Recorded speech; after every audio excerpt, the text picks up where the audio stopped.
Hello, Aries. This is a forecast for Aries rising and or moon sign for October 2022. So, Aries, your ruling planet Mars is coming to the very end of Taurus. It will move into the first degree of Gemini and then almost make it to 2 degrees and then stop moving or appear to stop moving. So this is important for you to know, Aries, because especially if it's your rising sign, it's very much like your energy levels and a need to maybe slow down, literally. If it's your moon sign, there's still a need to slow down um, because the moon obviously in Aries will impact the actions that you take. So this is a time to really take a pause as the energy starts to slow down and intensify in another way, because this is the thing. When Mars is actually stationing, it's very powerful for effect, but because there is no obvious outlet for the energy, it sort of builds up and there's no way to express it. That's when, unless you're slowing down and paying attention, just like with any retrograde, with Mercury and the mind, unless you're paying attention, you could so easily sort of push through something that, needs patience. So, Aries, I would say to really slow down with this in October. And by the middle of October, as it transits into Gemini, makes that transition, a brief transition, because it will then station on the 30th of October and then backtrack into Taurus by mid November, by the 13th of November. There's a lot of back and forth going on here. Now, anytime a planet moves back and forth over signs like that, there's always like a having to revisit something that you thought was done and it's not done. It has to be um, redone. Of course, Mars is very much about doing things. And so retrograde means there's a lot that you have to redo. And predominantly, although it starts in the third sign for you, in the third house, and that's communications and everyday interactions and travel and all of those things, that's third house. It predominantly does it in your second house, which is to do with finances and family dynamics and values and worth. So it's about going back over your finances in the long term, because this is going to be a long-term impact. It's going to continue to retrograde until mid-January and will stay in your second sign where it's been already for a few weeks now until March. So that's quite a few months dealing with financial matters. And because it does retrograde over the winter months, and the world will be feeling this in terms of, the pinch financially and resources, but also um, supply chains and energy bills and all of these things that are obviously very pertinent. For you, Aries, it's very specifically the issue that, looking at your energy, your literally your physical energy, like I said, if it's your rising sign, especially, but also energy in terms of finances and resources. Energy, money is energy. You put time into the work that you do and you get paid for that work. And so that's your time and energy. So that's money. And value, what do you value? What do you value spending time on? What interests you? This is the journey now from the second to the third, and then from the third back into the second.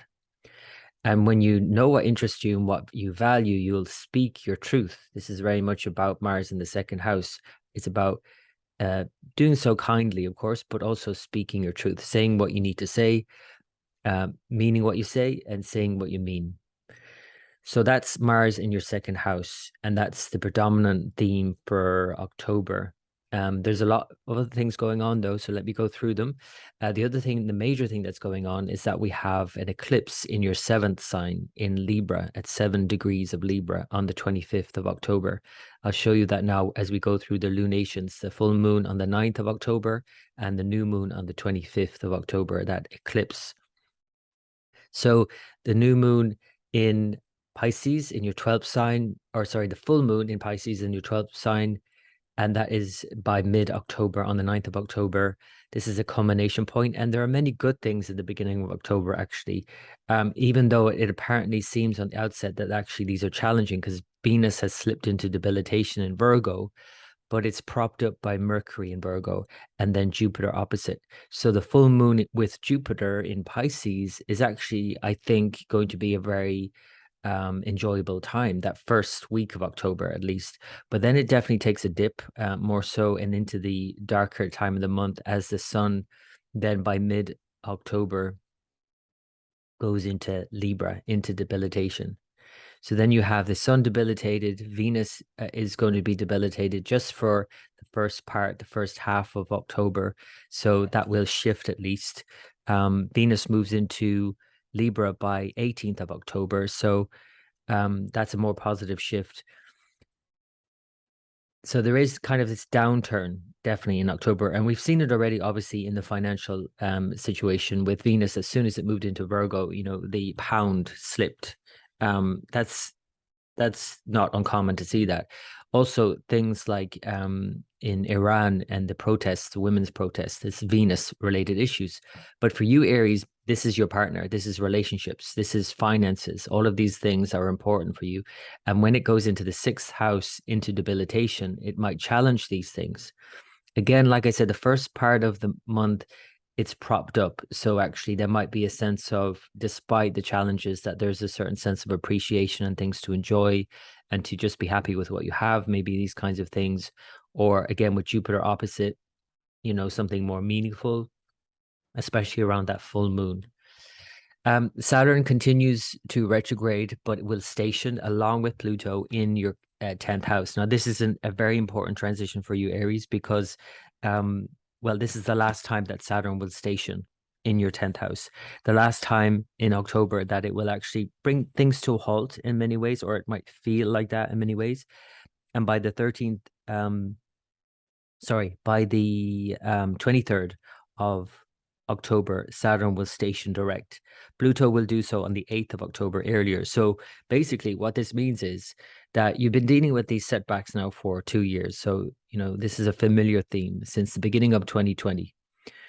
But now it's last station and it will slowly turn around in October. So in other words, for you, Aries, your career prospects, your career goals and objectives can slowly turn around and start to, again, slowly move forward. But it might feel very slow in October because of that. And at the same time, it is starting to move forward. So these things can start to move forward. Whatever's been blocked now for the last couple of years, especially whatever hasn't worked, you can start maybe start working again if you haven't been working. But again, it's like a slow progress now, I would say, with Saturn. So let me go through the month, bring it up to the full moon on the 9th, and then that all important new moon on the 25th, because then we're starting into the eclipses. So it's a partial solar eclipse in Libra. I'll show you that. So here we are on the 1st of October, and let's watch the moon wax and build in brightness, as then on the 8th or 9th, then is the full moon. So it's a full moon in your 12th house with Jupiter.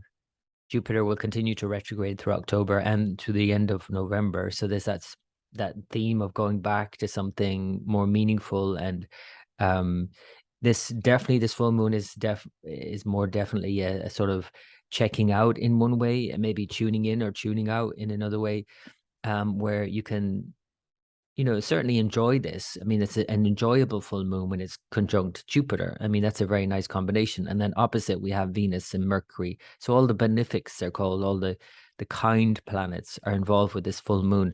Despite Venus's weakness in Virgo, there is a potential here for just enjoyment. But it is also a need to find a balance between your everyday stuff, that sixth house, and getting bogged down in the details and not enjoying that process. And with this full moon in your 12th house, of just letting go, learning to let go and to enjoy that process of surrender.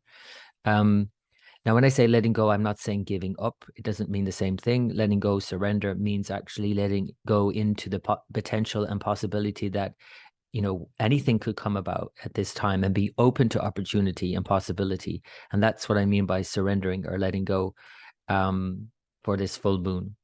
So then let's bring it to the new moon, a really important new moon. It's going to activate the nodes in your sign again. So this is an ongoing theme again. You have Rahu, the north node in your first sign, and Ketu, the south node in your seventh sign. So there's some issue going on here for you and your partner. And the issue is that your partner might be feeling rejected or neglected in some way. That's Ketu. Or there might need to be some changes brought about in your relationship while you promote yourself, which is Rahu in the first house. Now, this new moon, so we'll see the moon wane throughout the month. This new moon on the 25th, let me bring it all the way down to the new moon. And I'm going to highlight a couple of other transitions that happened before then, leading up to this point, this major reset point, because it's a new moon and it's an eclipse, a partial solar eclipse. So the sun is eclipsed by Ketu, the south node, but Venus is conjunct the sun. So combust at this time, a combust Venus and an eclipsed sun. So Venus moves into Libra by the 18th. So in one way, that's a stronger position in one way than Venus in your seventh house. That's all great, right? And then, Mercury has stationed from the beginning of October, and things can start to move forward, and plans are, put in place, and all of that sounds great. Mercury is moving forward now throughout the month of October. Great time for being very organized and planning everything. All of that's great. Venus in your seventh for relationships, improving your relationships, all of that great. If it were not for the fact that Venus is now combust, hidden behind the sun, not visible, and now the sun itself is eclipsed in its sign of debilitation. So the sun goes into Libra by mid-month, also October 16th. So we have now Venus, sun, and this eclipse sun on the 25th, the new moon, as the moon joins Ketu, Venus, and sun. This is a major reset in your life, Aries, in your relationship in particular. And this might be that your partner is going through a major reset at this point, but there's a need to really slow down for this one. It's the dark night. In India, they call it Diwali. It basically is the dark night of the year because the sun is in its weakest sign and the moon is dark. So the two luminaries, the lights, are temporarily darkened. And although there are a great many insights you can gain from this in your relationship, there's also a need to slow down and pay attention to the insights and the shift that's happening and the change that has to happen now. So while you're getting on with the more practical concerns with Mercury, very powerful in Virgo in October, it's a time to, in your relationship, really sort of not take too many things to heart and try not to, criticize too much, either your partner or yourself. And in terms of just everyday enjoyments as well. And then leading up to this new moon and this solar eclipse, to really pay attention to the changes that are happening within you and your partnership. It's an important one. It's aspected by Saturn. It's Rahu in your first sign, Ketu in your seventh sign. There's a lot of impact going on in your partnership right now and on your partner, for your partner. Lots of changes for your partner, Aries. So be mindful of that. If you're Aries rising or moon, it's happening. So allow it to happen, allow what needs to change. And though it might feel uncertain, because eclipses always bring that uncertainty, as the eclipse opens up this 2-week window leading up to the full moon and a lunar eclipse in your sign on the 8th of November, which then balances out, you might say, and brings to sort of some resolution or culmination point all of these changes that have been stirred up from the end of October. So I'll talk more about the full moon lunar eclipse in Aries on November 8th in the next month's forecast. But it's important to be aware of this now from the end of October, as it opens up this changing dynamic going on with your partner and with you personally. Because of course, if your partner is going through many changes and you're changing your relationship with your partner, this is going to impact you very personally, which is leading to that full moon on November 8th. And don't think of changes as, bad. Think of changes as necessary, and they can be quite good. But they have to change, and most people don't like change. Let's face it, and that's why eclipses and the nodes are seen as bad. But they're not always bad. It's just that we have to adapt. That's all. So just make sure that Aries, you're adapting to the changes that are having to happen in your relationship right now. So Aries, I hope that's been of help. As always, I wish you the very best for the month ahead. And until next time.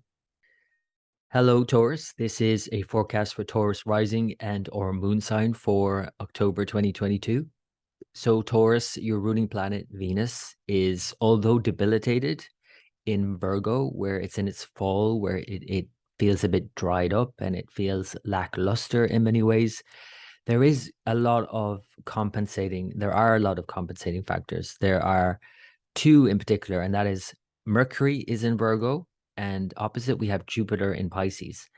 And although these two are retrograde right now, so this is having to go back over to find that connection to something more meaningful and enjoyable, they are still very powerful. And that helps prop up Venus. Now, even though, again, Venus is quite obviously sort of in its fall, and so it's an important time, Taurus, to be mindful of your energy and your children and how you deal with your children, especially because this is what Virgo is for you. So Virgo, for everyone, is, of course, where we tend to be very critical of that person or that thing in our life. And for you, it's children. And so being critical of your children, of course, might be one of the downsides here instead of the more, I guess, the better, more productive use of the time is to be grateful for and appreciative of your children and also wishing them well and wanting them to improve their life, and you yourself wanting to improve your output, your life, and your future plans, because the fifth house is very much about planning for the future, and enjoying the present also. That's fifth house. So the thing with Venus in the fifth in Virgo is that enjoyments kind of come with a sort of caveat, because it's like, I'll enjoy myself if X, Y, and Z are in place. That's the downside of Venus and Virgo. Instead of just simply enjoying it, however it turns up, however your children are, however your plans are, however things are, just enjoy yourself. That's one of the key things here. And yet don't overindulge, because this is a key thing. When in the beginning of the month, Venus opposes Jupiter, you can see here on the 1st of October, they're exactly opposite. There's a potential here of overindulging because of a sense of lack. So if your energy is a bit low and you feel a bit dry and a bit, under par, everything's a bit flat, you might overdo it, whether it's any kind of indulgence in terms of socializing or drinking and whatever, I don't know.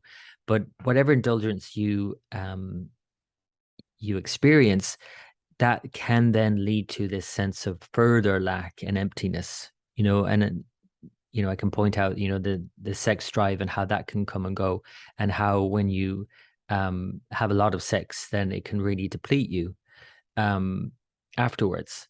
It's that high and that low, and it's all to do with Venus, and Venus is called Shukra for a reason in Vedic philosophy. Shukra is another translation for the reproductive fluid. So Venus and the reproductive fluid are given the same name. So basically, how do you spend your juice? How do you fuel your activities? Do you spend it literally and then you feel spent, or do you use it to refuel yourself? And this is something to think about during this period, because of this fifth house being very much about your enjoyments. Now, obviously, it also represents finances, because Mercury and Venus together here in your fifth is going to have a lot of say in your finances. And we've already seen, of course, Venus, as soon as it moved into Virgo, we saw the pound take an all-time dip. It's like its lowest than it's been in years and years. And so this is quite common to see when Venus goes into its fall. And then we've seen the themes of, women's issues, around the world, in Iran, especially at the moment with the protests, women's protests. This is quite a common theme. It's about the Venus issue, really. And for you, it's very much about how do you enjoy yourself, overindulge, and then have to pay the price, and as opposed to how do you just enjoy your day-to-day life without overcompensating for any sense of lack, and just enjoying the small things, the little things in life. So that's a kind of big theme for you right now, Taurus. There's lots of other things going on, of course, and let's talk about them. Before I get into the lunations, the full moon on the 9th of October and a very important new moon and a solar eclipse on the 25th of October in Libra in your sixth sign. Let's first of all talk about the other planets. Now, Mars is moving through your sign for the month and will, by mid-month, move into Gemini, your second sign. So from the 15th, it will temporarily step out of your sign into your second sign and then station on October 30th, and then return to your sign by mid-November. So it will return to November by November, or Taurus, your sign, by November 13th. So this is obviously a need to slow down in terms of how you're relating to others and thinking about if we add this to the Venus fall and money issues here with Mercury retrograde at the time as well, until the 2nd of October at least, this is very much about financial issues. So relationships and finances and all of these things, and slowing down in terms of understanding, expenditure and all of that. Mars is taking this another route now and getting you to rethink things in terms of your spending. And so because it goes from your first to your second and then back from your second to your first, it's very much about money and resources and finances. Now, Mercury itself, though, is stationing on the 2nd. So October is very much about planning. And fifth house is also very much about speculating as well in terms of finances for you. So I think that if you have been sort of hesitating perhaps for the last few weeks with Mercury retrograde, October might be a good time to sort of plan ahead. So it's good for that, for sure. But again, not to overindulge or overcompensate for any sense of lack with Venus there. The other things to mention are the slower moving planets before we get to the eclipse is Saturn and Pluto both now stationing in your 9th sign, Pluto on the 8th and Saturn on the 23rd. So there's definitely this sense of long-term plans, whether travel plans or career plans, slowly beginning to turn around and move forward. Now, very slowly though. And so it might feel like in October that plans are grinding to a halt as well. So whether it's your travel plans or hopes that whatever you want to do in life in terms of that long-term plan, might feel like it's not going anywhere also, but at the same time, it is at least stationing direct so that slowly you can move forward with these plans. Jupiter is going to continue to retrograde. It's conjunct the full moon on the 9th of October. I'll show you that now.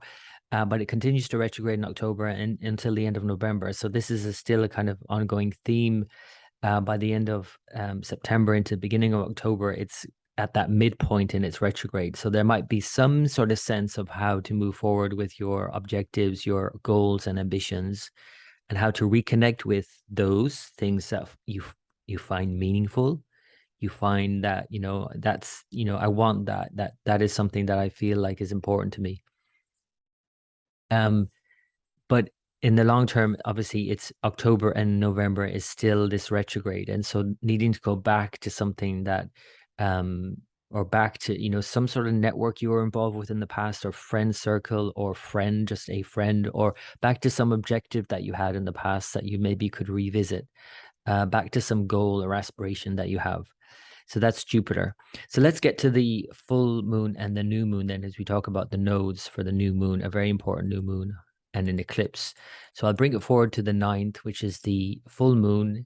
And by all counts, the first week of October, I think, is very enjoyable. The potential there is to enjoy yourself. And again, the downside of that is overindulging and then feeling flat afterwards. But there's definitely something enjoyable about this full moon. It's conjunct Jupiter, first of all, in Pisces. So that can be very enjoyable. And social life for sure, because it's 11th sign. And then opposite, we have Venus, though debilitated, is with Mercury, which is now moving forward, and the sun in your 5th. So definitely there are things to enjoy for this full moon, and I would definitely encourage that. Again, just be mindful of the downside of that, and then how that you have to pay the price for that afterwards. So then as the moon then wanes, and this is where it gets important, because this waning moon leads to that new moon in your 6th sign. So let me bring it forward so you can see that. So let's bring it forward to the... Oh, sorry, I'm going all over the place here. Pardon me, I hope I haven't made you dizzy. 25th, and let's bring it forward to Taurus. Okay, so this is the new moon, pardon me, on the 25th of October. It's a new moon. It's the dark moon, therefore, and the sun, having moved into its sign of debilitation on October 16th, is debilitated. So the sun and moon are weak. They're darkened. It's the dark night, or Diwali, they call it in India. So this is the time to light up your house, light up something, light up yourself. Look within to find that light within, because Venus, your ruler, has also moved into Libra. Now, although Venus in Libra from the 18th of October, you might say, oh, that's strong. It's in Libra. It's in its sign. So that's very powerful. And it is in a very powerful position in Libra. However, it is combust. It's hidden behind the sun. So you are going through this personal transformation, Taurus. And again, when you add this now into this eclipsed sun in Libra, this is a major transition, transformation, and reset point in your life and in your day-to-day life, especially because this is happening in your 6th house. So again, although Mercury throughout this period is very strong and it starts to station on the 2nd of October and right through the end of October, it's exalted and it's powerful and it's in your 5th house and it's all about planning ahead, the future and all of that. So for your children, all of that's great. And for your own plans, great.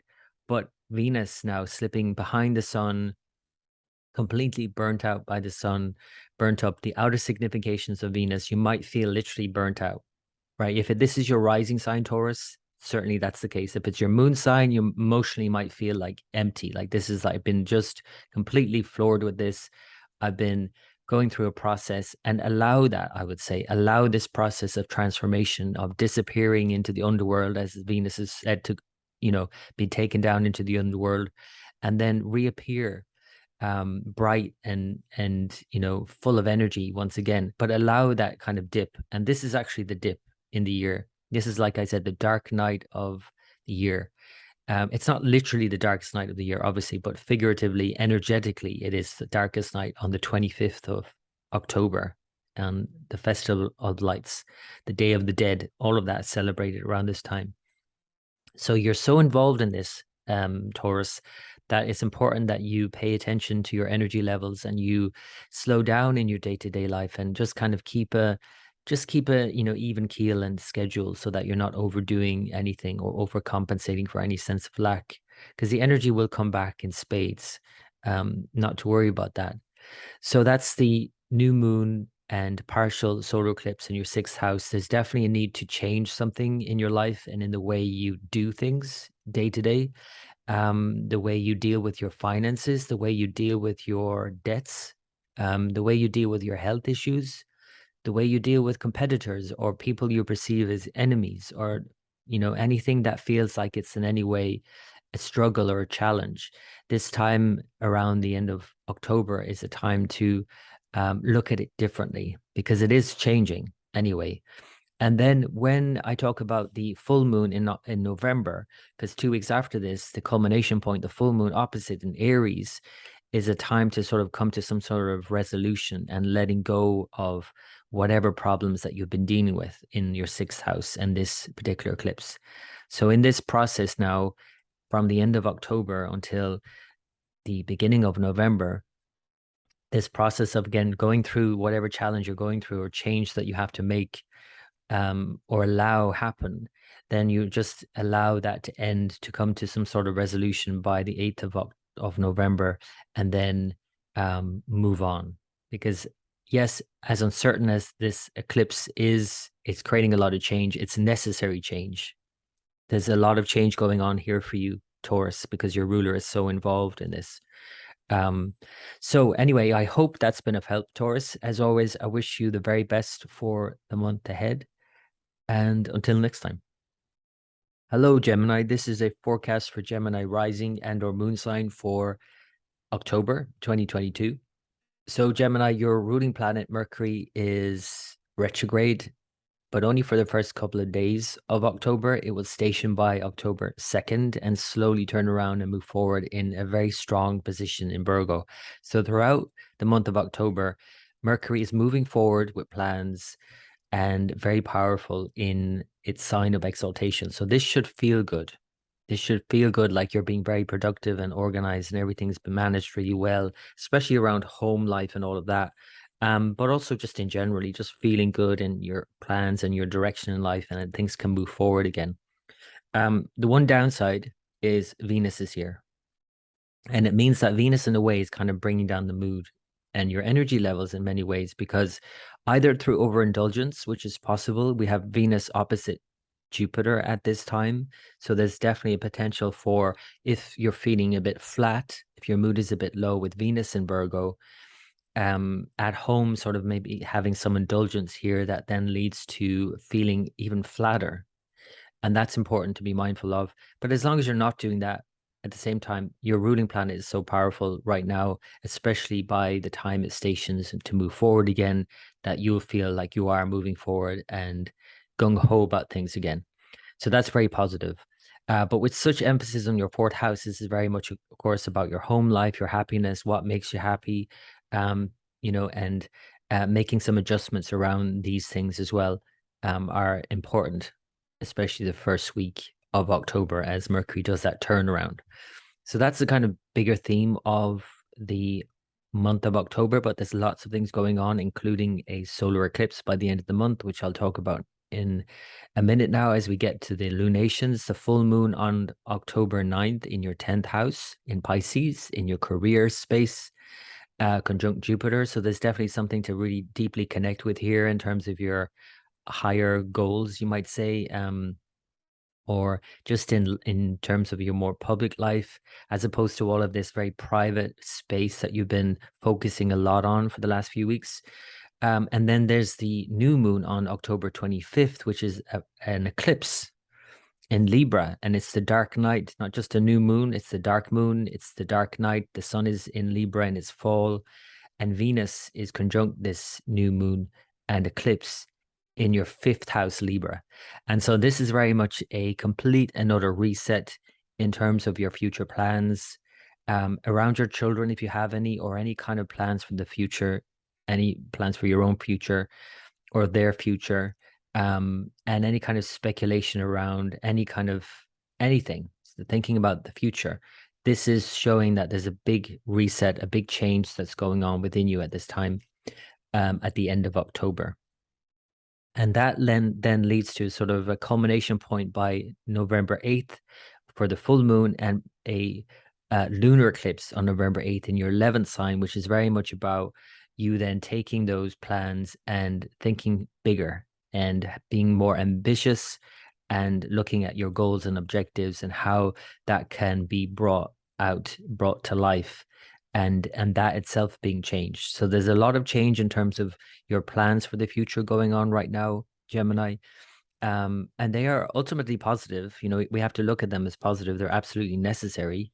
And they're actually on some level something you're asking for. But to slow down and to get tuned in with these eclipses, as it might feel a bit sort of uncertain as these changes begin to happen, but they must happen. And as long as you're aware of that, you can go with the flow in that sense.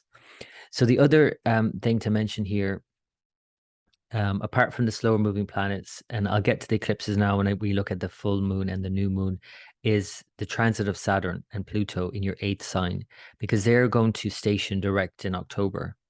Now, it might feel like your long-term objectives and sort of bigger plans are not going anywhere anytime soon, even though in the more immediate time frame, you're kind of being very productive and efficient and in the home and all of that. It's all great. But Saturn is such a slow moving planet. Pluto's even slower, and they're both slowly moving opposite directions. So they're stationing direct.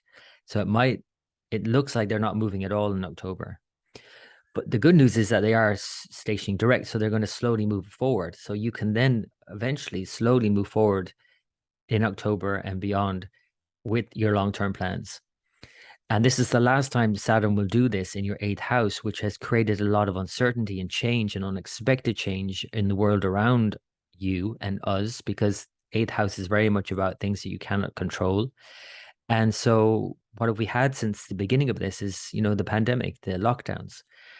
And this is the last time Saturn is going to do this station and stand still and move forward. And by the new year, move out of your eighth house, move into your ninth house and think about more higher minded things and things that bring you more hope and meaning in your life. So this is the last time to deal with any kind of adjustment in the world around you where things are not very certain. And together with the eclipse itself, which is influenced by Saturn, that itself can feel uncertain because changes are most certainly happening in October. But if you can, again, just get on board with it now that these changes are absolutely necessary for your evolvement, your evolution.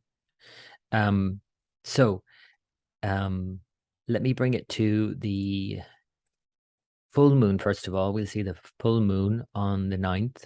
This is conjunct Jupiter in your 10th house, opposite your very powerful Mercury exalted, moving forward now in your 4th house with Venus and the sun there also.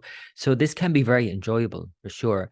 And getting a balance between home and work, home life and work life, that the work-life balance thing would be very important for this full moon because the sun is in your 4th house, lighting that up.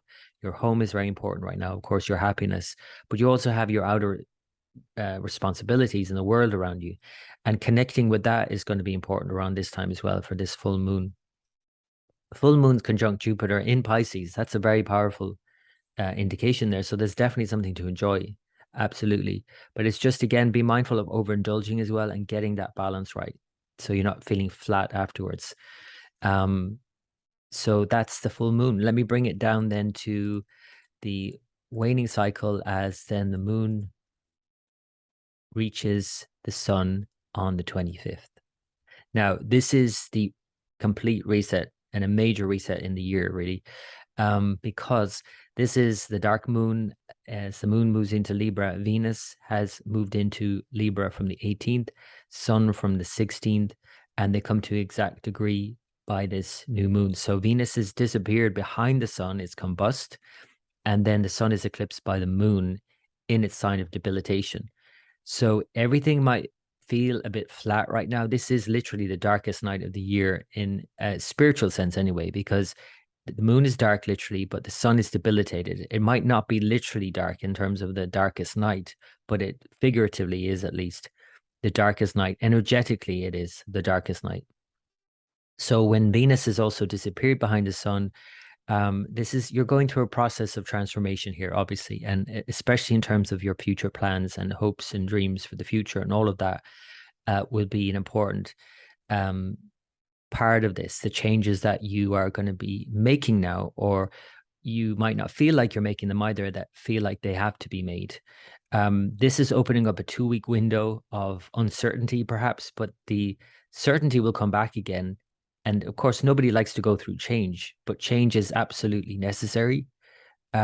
This change is necessary for you. So this new moon, this solar eclipse in your 5th house of your future, especially if you have any plans for the future at this time, you might be going through some sort of renegotiation, changing them.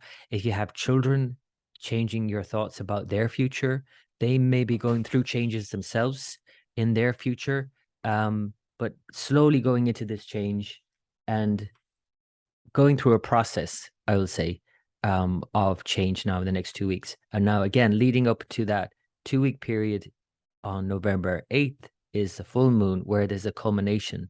And there's sort of bringing these more personal changes out into the world around you and in your society and in your friend circle, and talking about it with other people, maybe even for that full moon and lunar eclipse on the 8th of November. I'll talk more about that in November, though.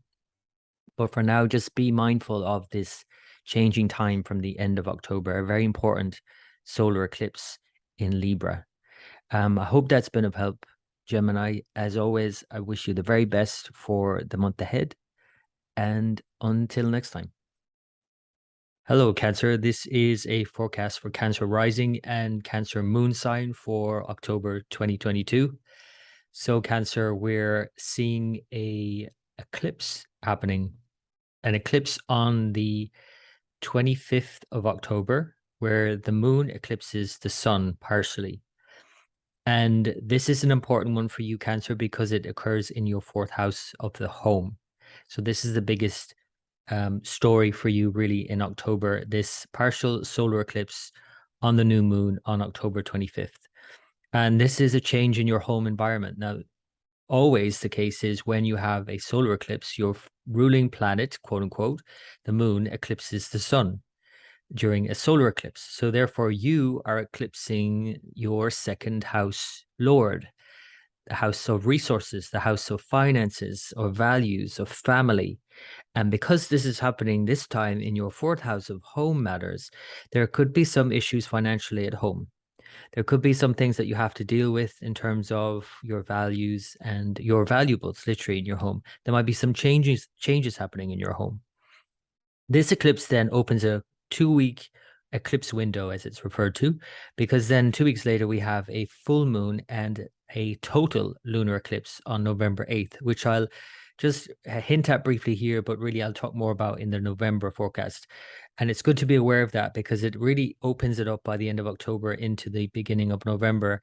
And that culmination point by the 8th of November, a total lunar eclipse in your 10th house, the most prominent house, eclipsed by the sun. Your moon is eclipsed. So it's very much a change in how you go about doing things, whether it's in your career in general or just in relation to how you take any action at all, based on those changes that were instigated or that were forced, perhaps, in your home environment. So there's obviously, and this is the case for you, Cancer, at this time in this year and next year anyway, with all the eclipses happening in these two houses, 4th and 10th, you are going through lots of changes privately and publicly, home and career, your job, your house, these kinds of things, and family and your own self involved in that, very heavily involved in that, because it's obviously always your ruler, the moon, involved in it, means that you're going through a lot of change right now in your family, home life, and all of that, and work life.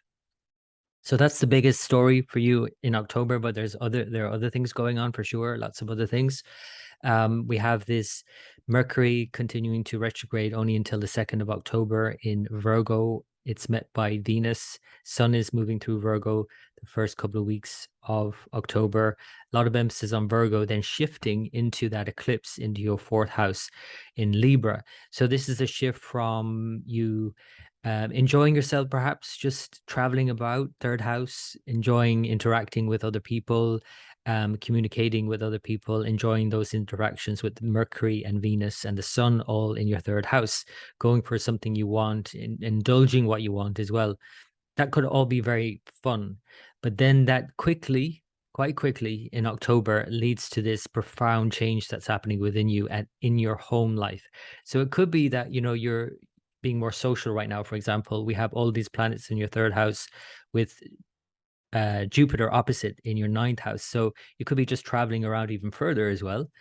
And there could be some indulgence going on, Venus, Jupiter opposition. That's a hint at that.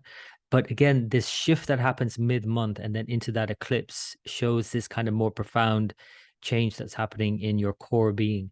And again, probably reflected in changes in your home environment or literally in your home. It could be actually changes in your home, like changing home.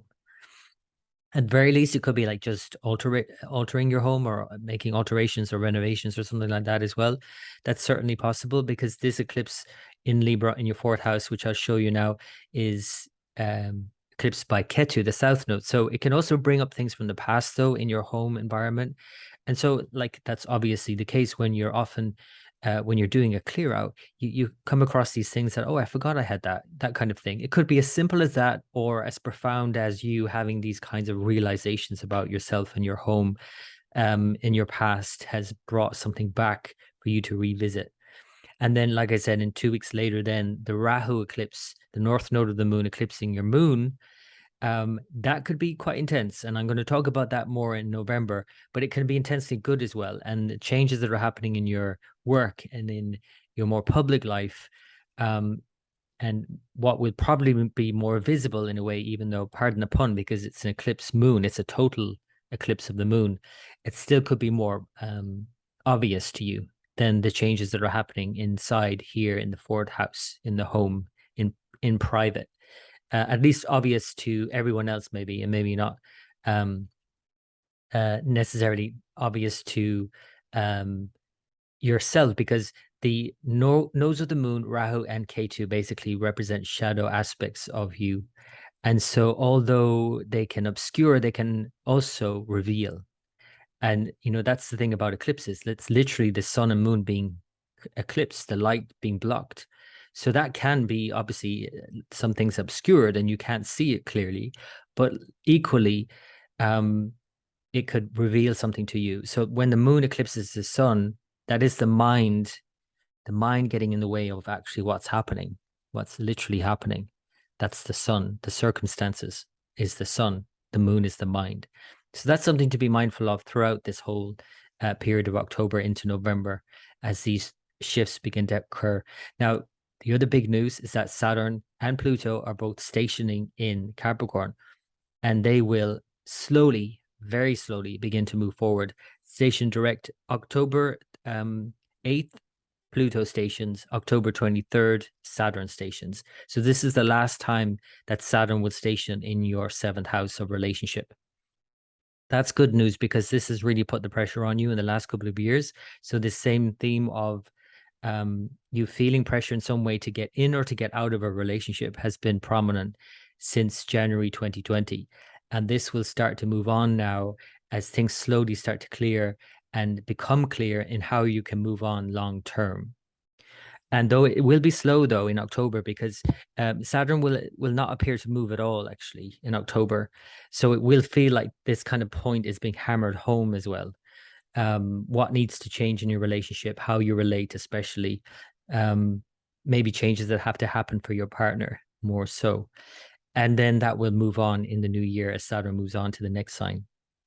So that's a big change and big shift, an important one. So let me bring it out. And then, sorry, the other thing, the more important thing then is Mars, because Mars is moving through your 11th house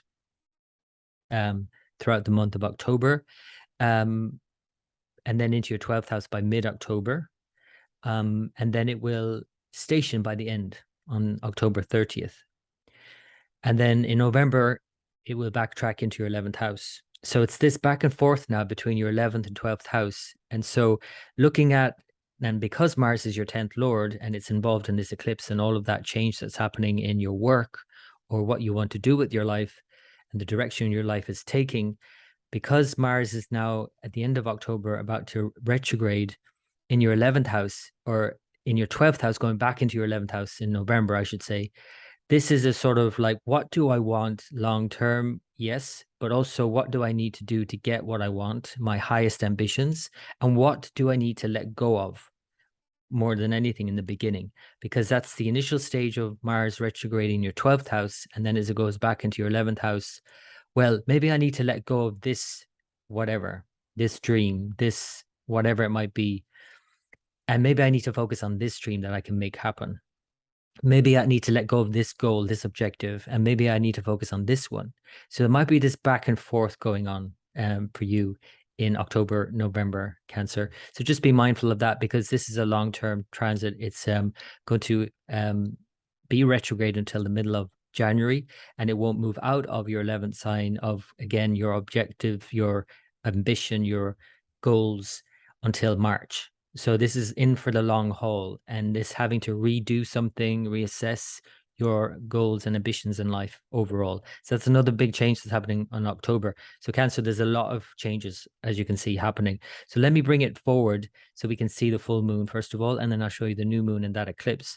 So the full moon is on the 9th of October. And, the first week of October, I think, is very enjoyable. I think the pitfall of that, of course, is too much enjoyment and overindulging, and then maybe could also exacerbate this sort of what leads to the end of October being this sort of flat feeling, burnt out and issues there, because we have Venus, Mercury opposite Jupiter, Moon for this full moon. So it's definitely an enjoyable full moon, I think, and it's in your 3rd and 9th house. So there could be some last sort of experience of some indulgence and enjoyment in interaction and travel and in, any kind of. Third house is literally the house of sex, and ninth house is the higher mind and travel and study and higher mindedness. But they're seeking balance here. Third house is also about just fun and just engaging with other people, even if it's not through sex, literally, but it's any kind of interacting, whether it's intercourse or interaction. So there's definitely a lot of things to be enjoyed here. And again, the downside of that, and especially after this full moon, as things shift into the eclipse, is that and again, with Venus as well involved here, first of all, in Virgo, where it might feel a bit flat, although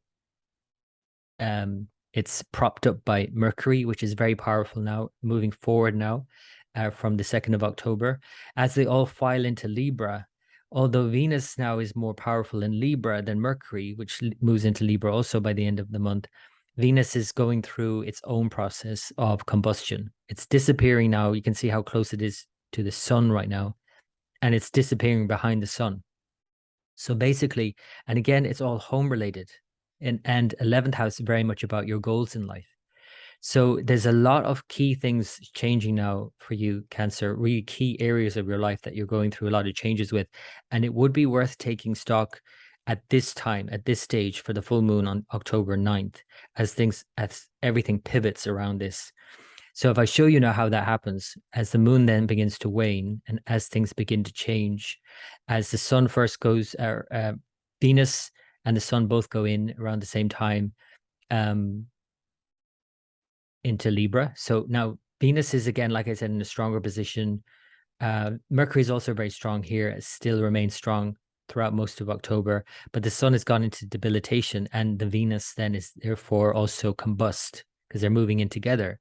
So we can't see Venus now. We can't see the issue. We can't see the value, the appreciation. We can't feel the gratitude, perhaps even, for that thing because we can't see it.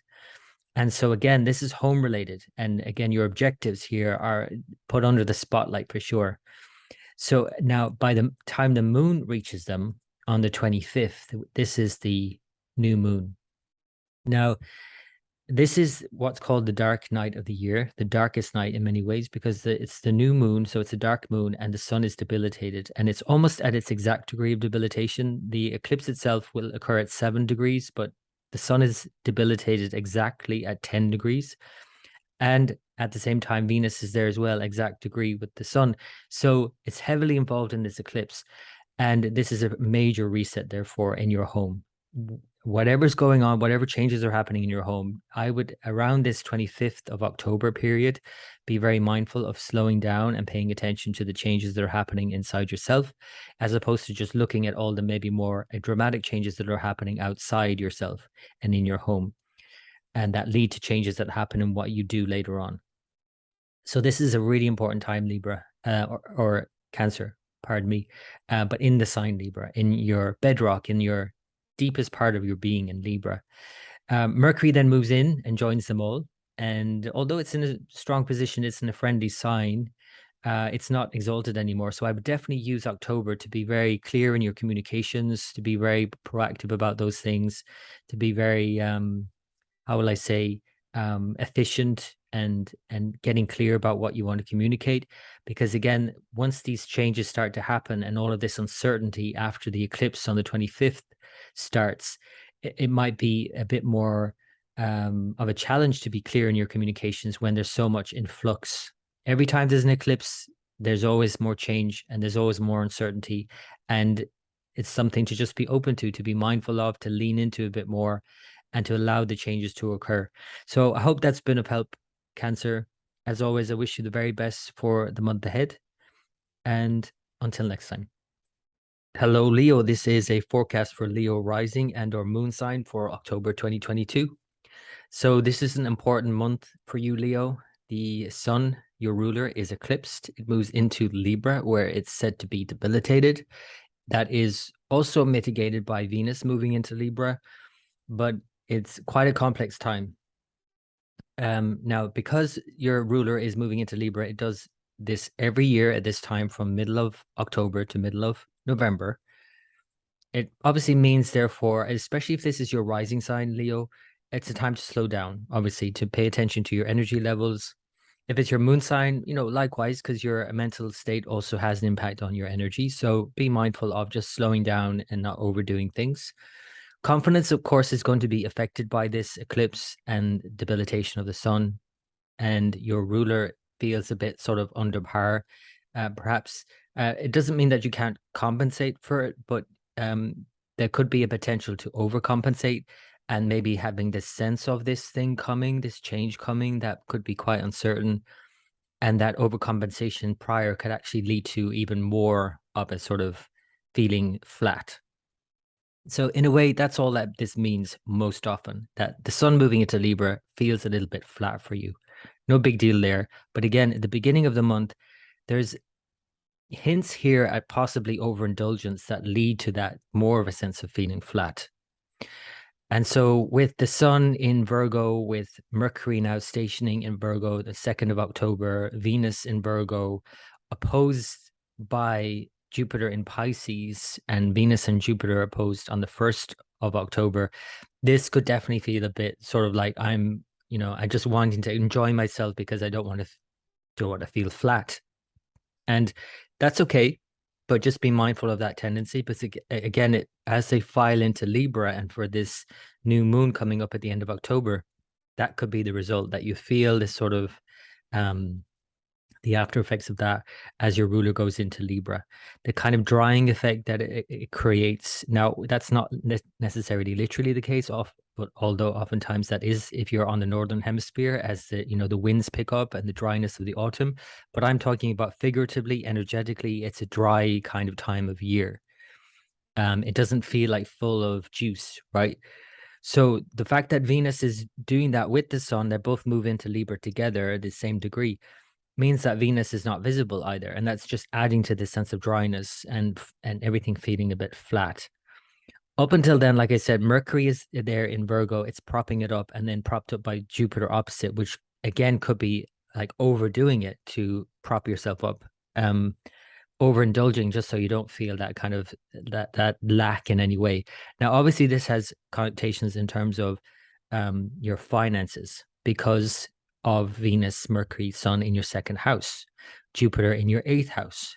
There could be some things going on here around finances, joint finances, your partner's finances, just renegotiating some of these things. But then again, like I said, as they file into your 3rd, and this now eclipse window, quote unquote, that opens up on October 25th for the new moon, the eclipse in Libra opens up that 2-week period where it's now contrasting the 3rd with the 9th, the enjoyments, the 3rd house, your expression, your self effort, all the effort that you need to put into something, and maybe the effort that you either have to increase or alter in some way for this eclipse.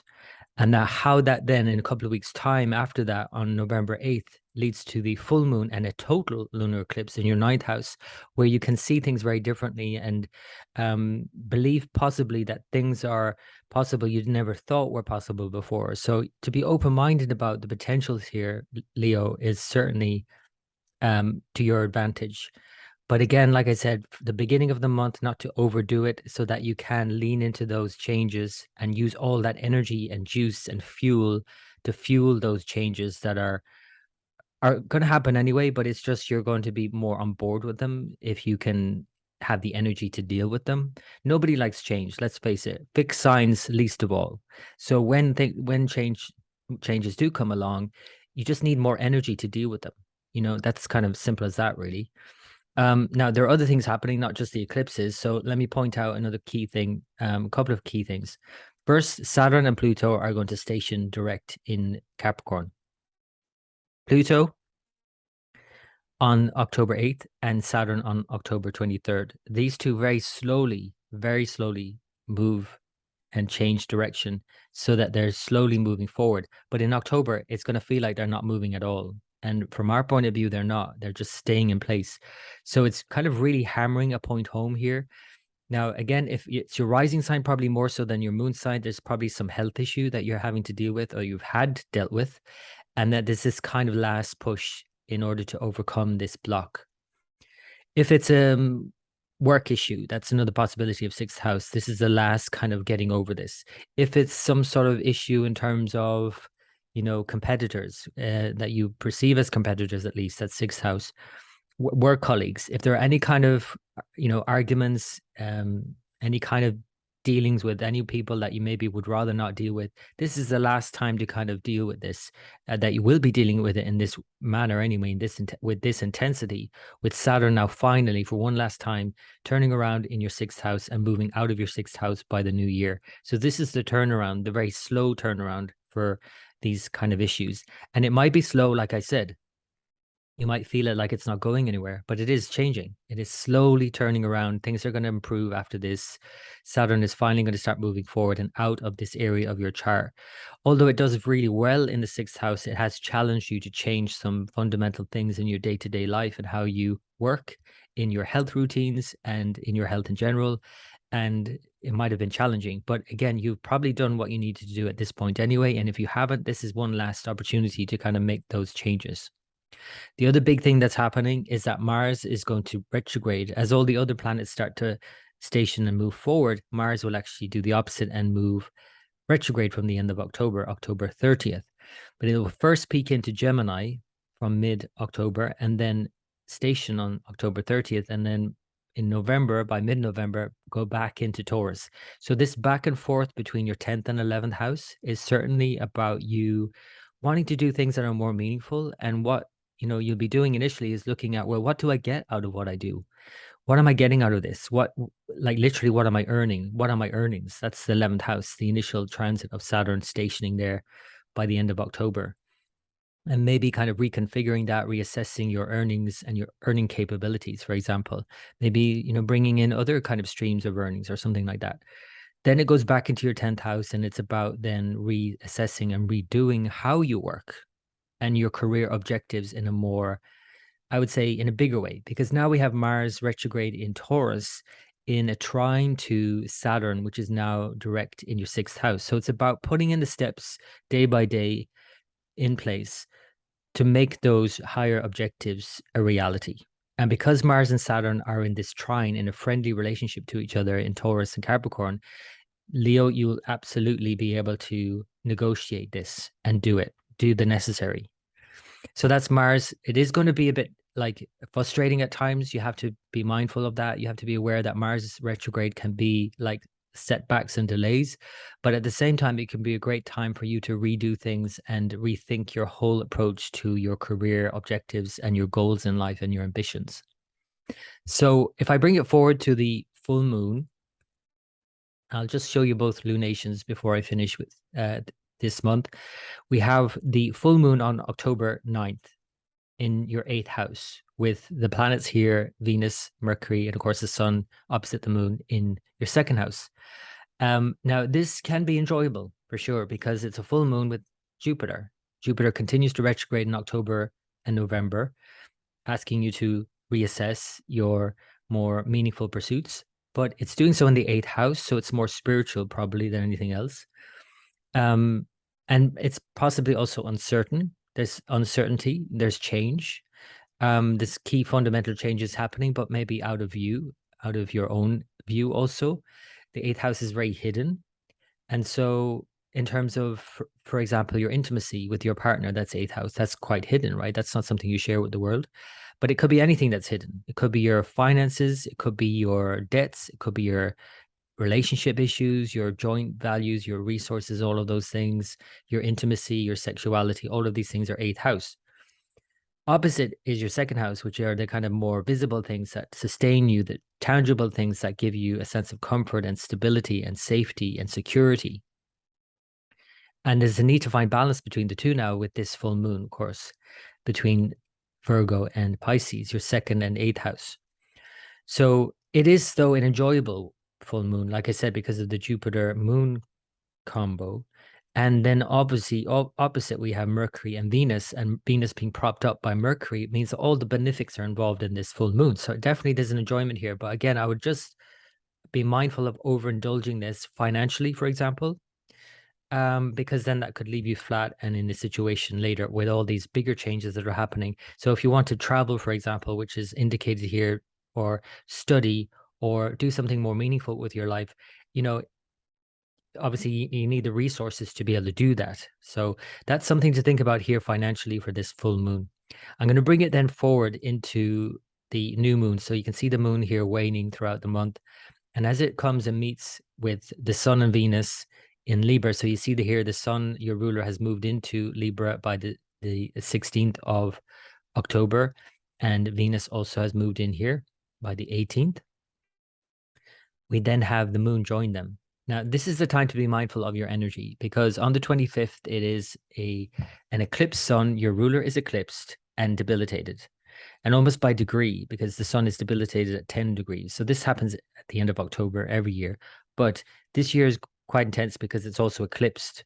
And then on top of that, Venus, which rules this sign, the third sign, as well as your 10th sign of career objectives and all of that, and your direction in life and your confidence, is invisible. It's burnt up behind the rays of the sun. It's literally hidden behind the rays of the sun. It's exactly conjunct the sun at this eclipse.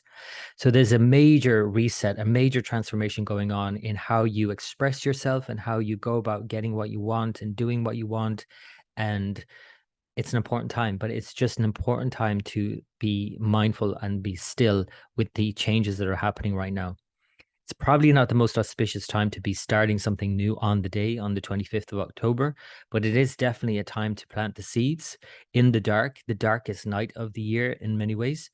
It's the dark moon, it's the debilitated sun, Venus is invisible, and Ketu is eclipsing the sun, where it shows something's coming up from the past that you have to deal with.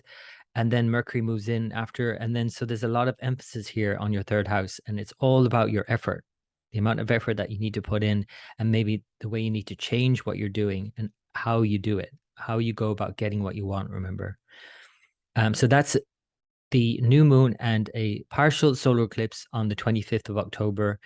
It opens up a 2-week window there where we then on the 8th of November experience a full moon and a total lunar eclipse in your 9th house. So a total lunar eclipse in your 9th house brings to sort of resolution or culmination the whatever's been stirred up really in the 2 weeks prior, and the changes that are going on within you very personally. And that then plays out in more in terms of your bigger plans, perhaps, and how you think differently and what you believe is possible after that point, because the 9th house is very much about your guiding principles. So when the moon is eclipsed by Rahu with your sun opposite in Libra, this will be a time in November, which I'll talk more about in November. It's an important time where you'll probably start to like change your mind about certain things, what you believe is possible. But you'll only do that after the changes that have been instigated by the end of October. And it might feel like the changes are out of your hands, but on some level, in some way, you're actually orchestrating all of it. And if you can just kind of tie in with that, understand that you have your own unique voice, your own unique perspective, and your own stamp that you can put on something. This is the theme of this lunar mansion where the sun is eclipsed in Swati. It's very much about going it alone and figuring it out on your own in many ways. And that's oftentimes what eclipses are about anyway.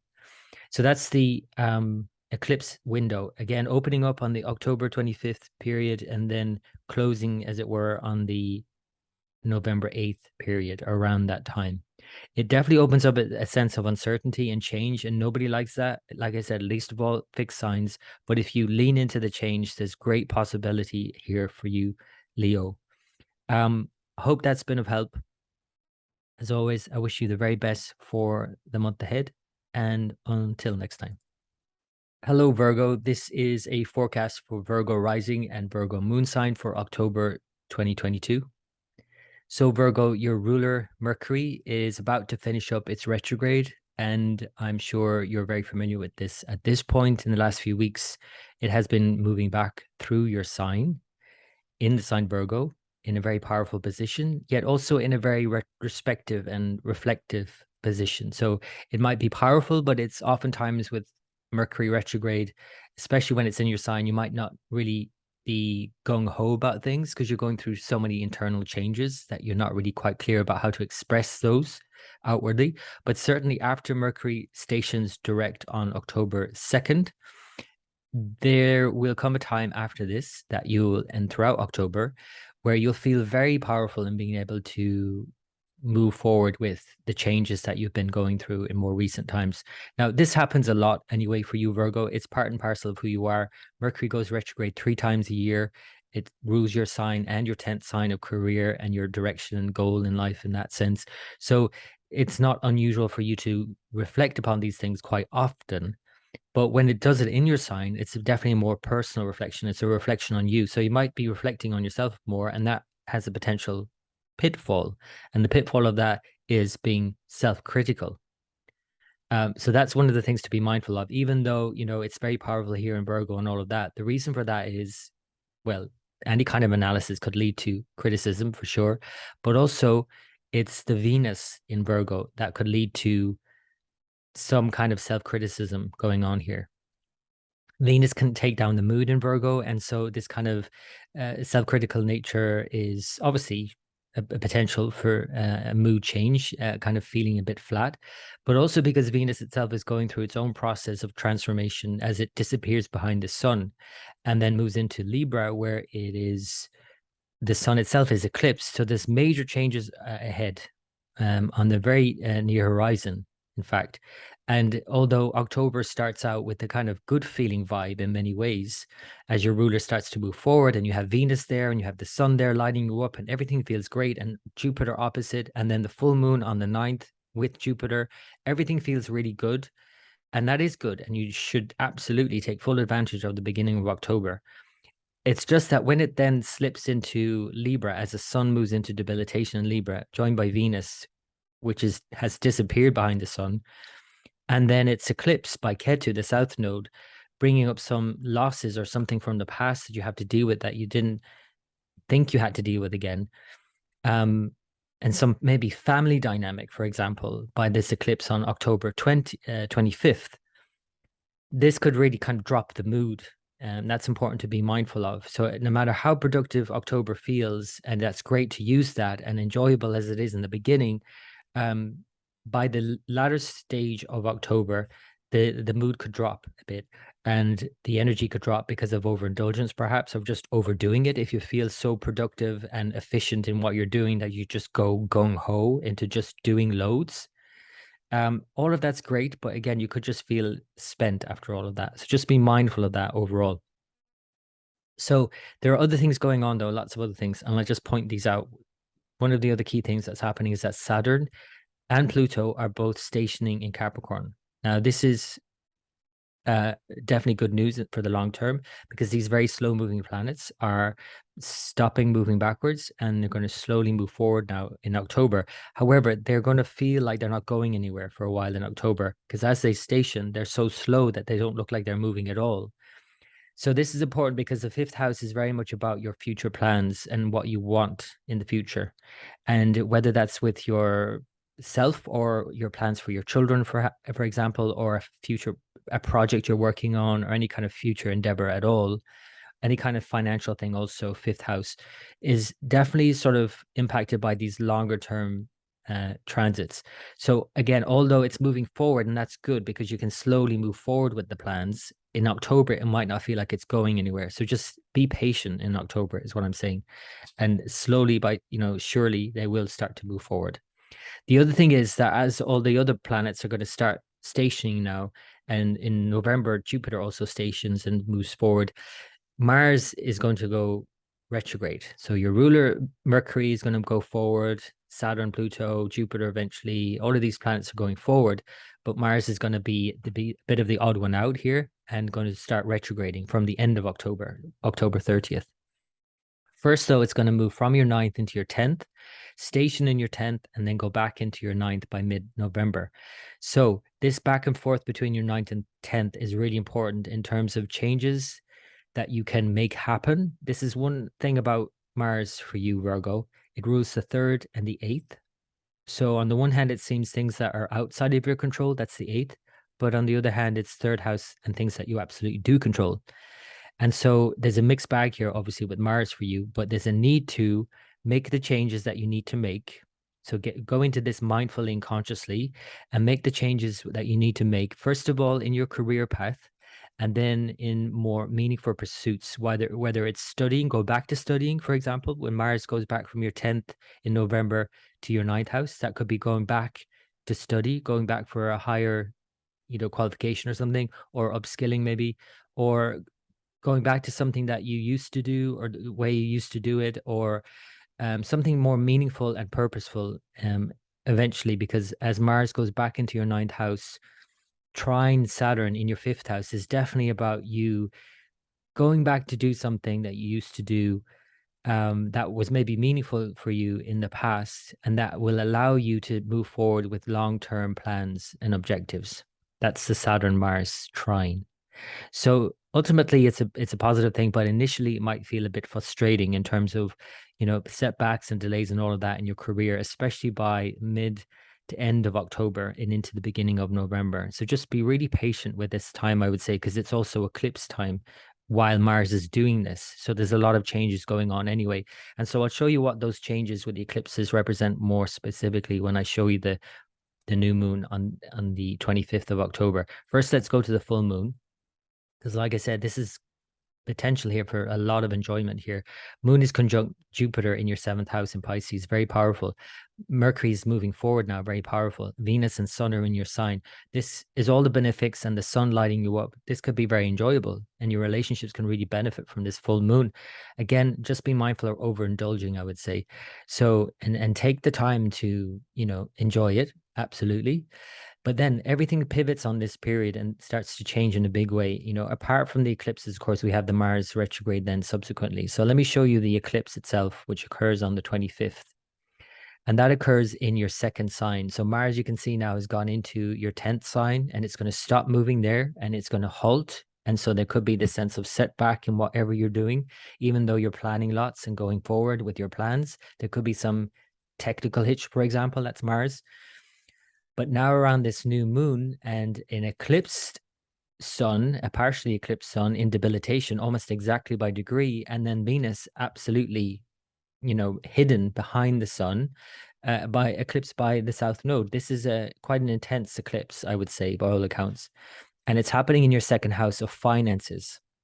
So tying that back into what's happening and the changes that are happening in terms of the changes that have to happen in your work life and in your long-term objectives and goals for the future, this could tie in with the changes that are also happening financially for you. And also in your family dynamics, there could be some changes happening there too, that second house. And that opens up that 2-week window where this culminates in the full moon total lunar eclipse on November 8th. And that kind of brings maybe some things to a head, or maybe some things to resolution or completion in your eighth house, which is more about the changes that are happening in the world around you as Mars retrogrades. So that's a big, an important thing to consider, that a full moon totally eclipsed by Rahu with Mars retrograde at the time, slowly moving signs again as well, is going to show many uncertainties, I would say, in that immediate time frame. So be very mindful and patient, I would say, end of October, beginning of November, with these more uncertain changes, Virgo. And just to show you that Mars station then by the 30th, Mars stops moving here. It's made it to almost the second degree, not quite. So in the first degree and some minutes of Gemini in your 10th house. And although Mars does well in the 10th house and it's all about taking action, whatever actions you're taking now might be met with delays and setbacks. So it's not the ideal time to start new projects in many ways, because unless you're doing something that's going back over something and redoing a project, this will not be sort of like the wind at your back. This would feel like you're pushing against like a boulder up the hill kind of thing with Mars. So it's better to use this time to go back over something than to try something new, I would say. Career-wise, I mean. And the effort that is required would be too much if you to push something new through. So think about redoing something instead, and it will help you out enormously. So I hope that's a bit of help, Virgo. As always, I wish you the very best for the month ahead. And until next time. Hello, Libra. This is a forecast for Libra rising or Libra moon sign for October 2022. So Libra, your ruling planet Venus is transiting through your 12th house. And this is the sign Virgo, where it is seen to be debilitated. And although that sounds like a really heavy word, debilitated, like not being able to get up and get going, not being able to express its higher qualities or any qualities, in fact, with Venus and Virgo that are in line with, you might say, the Venus principles of harmony and happiness and looking for things to appreciate and all of these nice things, just enjoyments. In Virgo, if it's debilitated, therefore, it would suggest that there's a feeling of a lack of those things, usually. So I say usually because in this case, there are not one, but two mitigating factors. So this is good news for you, Libra. And although these are mitigating factors, it is also worth paying attention to generally the mood and your energy levels. If this is your moon or your rising sign, especially. So just minding your energy right now, because Venus is not just going through Virgo, although mitigated, it is now moving behind the sun in combustion. So it's disappeared behind the sun. So there's this process now of maybe feeling burnt out. The fact that it's going through your 12th house anyway until the end of October or mid to end October. It's itself a time to just feel kind of that kind of burnout in a way. And it's a purifying time. It's a process. It's a transformative time for sure for you, as every time Venus goes into Virgo anyway, before it reemerges in your sign. But in this case, it's not actually re-emerging physically. You're not going to be able to see Venus until the new year. So until it moves on. And so going through your sign is one thing by the end of October from the 18th. But at the same time, again, it's not visible. So when we can't see Venus, when you can't see your ruler, you might not be very clear about your direction in life right now. There might be a bit of lack of clarity. And at the same time, there's potential within that lack of clarity to have great insight. And that's more so when it actually conjoins the sun by exact degree. That happens on the 22nd of October. So that's a time to be very mindful of, I would say, to take full advantage of the insights that are available with the sun and Venus coming together exactly. Now, a few days after that, then we have a very important new moon, which is not just a new moon, it's a partial solar eclipse, and it's almost exactly conjunct Venus. So what we have is the sun moving into Libra by the 16th, 17th of October, Venus then moving into Libra the day after that. They both come together on the 22nd, and then on the 25th, the moon joins them for the new moon, the dark phase of the moon. This is the festival of lights. This is the dark night of the year, the darkest in a kind of more energetic way. The sun is in Libra, said to be debilitated. So after Venus debilitation, now the sun becomes debilitated and then joins the sun, which gets eclipsed. So again, think about that. The moon, the mind, is eclipsing the sun, which is eclipsing Venus. So for you, Libra, this is definitely a possibility here of, not seeing things clearly, but then leading to that everything lining up. So there might be a period of uncertainty and lack, but then everything kind of lines up for some sort of insight, because that's what an eclipse is. Everything is lining up: the sun, moon, the earth, the nodes, and in this case also your ruler, Venus, disappearing behind the sun, but again lining up. And that's called in ancient astrology kadzimi in the more Greek tradition. So that's very much a lighting up of Venus, a kind of fueling up of Venus in a way, and maybe a refueling through some sort of, it doesn't have to be an event exactly that you experience, but certainly there could be some insight you have personally. And because Venus also rules your 8th house, definitely there's a time for here great transformation. Every time Venus goes through this kind of transformation anyway, when it goes into combustion, this time it's going from the morning star, quote unquote, to the evening star, where it's better suited to the evening star next year, for sure.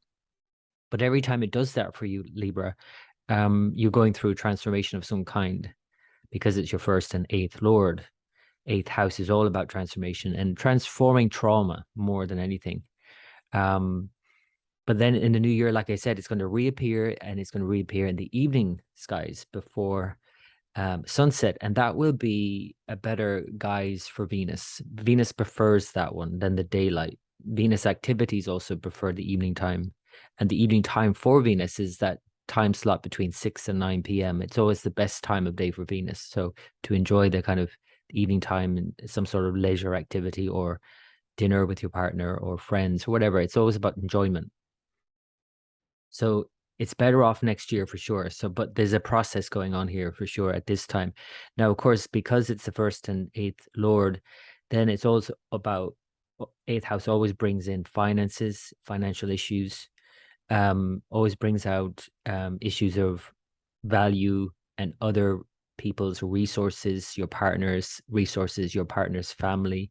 This is another process of transformation that will be a big deal in the next few months, because Mars will actually go retrograde through that house, the eighth house, over the winter. So there's a couple of things there, Libra. You can see there's a lot of transformation going on for you. And then added to all of that, of course, then you have the continued transit of Ketu, which is causing this eclipse on October 25th and bringing things up from the past and ending things and getting you ready to move on to the next stage. So, I can't really emphasize it enough. It's a big deal for all of the signs, more than any of the signs, really. This time in October is an important time for you, Libra. Now, that's again whether you're moon or rising sign, Libra. So, going back to Venus in Virgo, though, before you even get there, again, it's going through the 12th house, which is always a bit sort of, uncertain, and there might be some lack. There might be, on the one hand, you might also wish to indulge or tune out or switch off. That's the 12th house, especially with Venus and Virgo. It's kind of like looking for appreciation but not finding it, or looking for just enjoyments in whatever guise it comes. Now, like I said, again, there are two mitigating factors. One is Mercury and the other is Jupiter, which is opposite. Jupiter's in Pisces. Both are retrograde at least until the 2nd of October, when then Mercury stations direct. So that's even better, because now Venus is propped up even more so by a very powerful Mercury as it moves forward through Virgo until the 18th of October, when again then Venus moves into Libra, your sign. So this could have been so much worse, but it has its downsides for sure. The most obvious example of that is what's happening in the economy at the moment. There's this kind of, well, let's face it, as soon as, literally, I think it was on the day, as soon as Venus went into Virgo, the English pound dropped. But at the same time, they're like trying to put in these strategy. I don't know what they're doing, but anyway, they're trying to do things to alleviate that. And that's Mercury, but Mercury's retrograde. So therefore, it suggests that as soon as Mercury goes direct from the 2nd and for the rest of the month, we're seeing Mercury in a strong position, that there could be some mitigating factors that work better. They maybe turn around things, or they maybe review things and just change their mind about things. Why I'm mentioning this for you, Libra, is that you're likely to be going through the same process. You might be changing your mind about things through a process of being challenged or something feeling spent. And again, this could have, obviously, most obvious expression of this could be financially, literally, but it could be other ways as well, like your energy being spent, just feeling low, and that you change your mind about things and how you approach things, perhaps. Opposite, again, like I said, we have Jupiter, and that's also a mitigating factor. So that's definitely something to connect into. And in your 6th house is very much about just connecting to your day-to-day life, the basics, the simple things that can be quite profound when Jupiter visits the 6th whole sign house in Pisces. And so this is also about connecting into something more meaningful as well that you're doing day to day, the work that you do. So there definitely are positives in all of this, and especially more so in the beginning of the month as things, and especially as Mercury starts to move forward in Virgo. The end of the month then, and towards that new moon on October 25th, is definitely things kind of in general take a dip, but there's also now another kind of way of looking at it for you, because when the sun moves into debilitation for everybody, for you, Libra, it's not so bad. I mean, because the sun is moving through your sign. So in a way, it's actually lighting you up.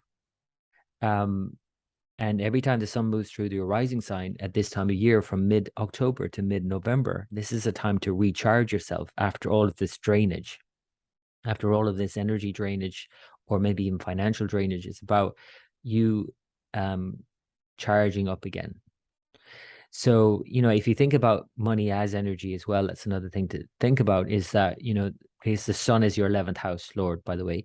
So it's very much about earnings, but it's more than that. It's more like you don't have, if you don't have the energy, then you can't, think about these things. So while that's happening, though, remember Venus is conjoined the sun. And so, although October 22nd, the Kazimi period, is a time to recharge, the overall period might feel a bit like you're burnt out. It's kind of like when you've gone through a process and you feel spent, and then even if that thing is taken away, you still might feel spent for a while. You still might feel like you're going through something and then have to recuperate. So this is definitely time, Libra, for you to recharge and recuperate and recover your lost energy. So they're the main things. There are a couple of other things I want to point out, though, and that is Saturn and Pluto are both stationing direct in October. Pluto on October 8th, Saturn on October 25th. And as they do this, things can feel like they're grinding to a halt in many ways. Saturn are our long-term objectives, our goals, in that sense. But for you, it's a very personal thing. Also because it's doing it in your 4th house. It is your 5th house lord as well. So that's very much about the future and plans for the future, which every time it goes retrograde, you might, get backed up with and have to review and reassess your long-term plans. But as it does it in your 4th house, it's more about plans around the home. So there could be some delays that you've been experiencing in the home environment for the last few months. But in October, like I said, it stations direct and starts to move forward. But it does so very slowly. Saturn takes its time stationing, Pluto even longer. So the whole month of October might feel like things aren't going anywhere, but at least they're going somewhere you want it to go. Slowly, turning around. And then you can also then make plans to move forward with your plans around the home, especially. So they're the main issues, the main transits for October. That's a lot. But let me show you now the two lunations, the full moon and the new moon. The full moon, like I said, and leading up to the full moon on the 9th of October is definitely a more feel-good time generally. And then it could also show the other side of that, too much of a feel-good time, which leads to depletion, too much expenditure, which leads to a lack. There's a potential there for that, of course, Libra, but just be mindful of that at the beginning of the month. And there is definitely potential for enjoyment leading up to the full moon with the moon with Jupiter in Pisces. But 2 weeks later, then we have the new moon and that eclipse, and that's changing everything. So let's look at those now. You can see here the moon is waxing, growing in strength and brightness as then it reaches Jupiter in Pisces by the 9th of October. So the full moon is in many ways a culmination, but it's also like a culmination also suggests that it's an ending in a way as well. Like we always think of the new moon as a new beginning, which is also obviously an ending, but the full moon is as well. But this one even more so in a way because it's in the last sign of the zodiac and the last lunar mansion, Revati. And it does so with Jupiter. So there's definitely a more buoyancy about this. And Mercury is now stationed moving forward. Venus, Mercury opposite Jupiter, Moon, all of the good guys, what are called the benefics or the kind planets, are involved with this full moon. So there's definitely something nice here. But though it's in your 6th and 12th house, and that's something to be mindful of, getting this balance right, as the full moon is always finding a counterbalance to the sun. So it's about balancing out your everyday concerns and just even enjoying your everyday routines and chores and things you have to do and deal with tripping out or getting lost in something or finishing something or not dealing with something. That's 12th house. So finding a balance between both means obviously tackling something and not overdoing it, and then having some downtime and resting. And again, remember, rest and recuperation is really important at this time of year for you, Libra. So that's the full moon. Obviously not to overdo anything, either side of the scale, but to enjoy it. I would say there's some enjoyment that's possible here. even if it's not like an enjoyment, like a really major social outing or anything like that. It could be just in your everyday life. So that's the full moon with Jupiter in Pisces. And again, it's very ending phase because it's the last lunar mansion. So there's also something to maybe end, something to give up. Um, Now, as we see the moon then wane and come down to, first of all, we see the sun move in on the 17th of October, and then the day later we see Venus move into. So I'll just show you that again because it's an important time. So on the 17th, we have the sun move into your sign, and then on the 18th, we have Venus moving in. And Mercury this whole time is very powerful in the 12th house. And so it can be a great month in October to be very practical about things in many ways, generally. But for you, Libra, it's not always the most practical position for Mercury. It's more creative, I would say. But being more creative is, you could say, more practical for you. That's what you live for.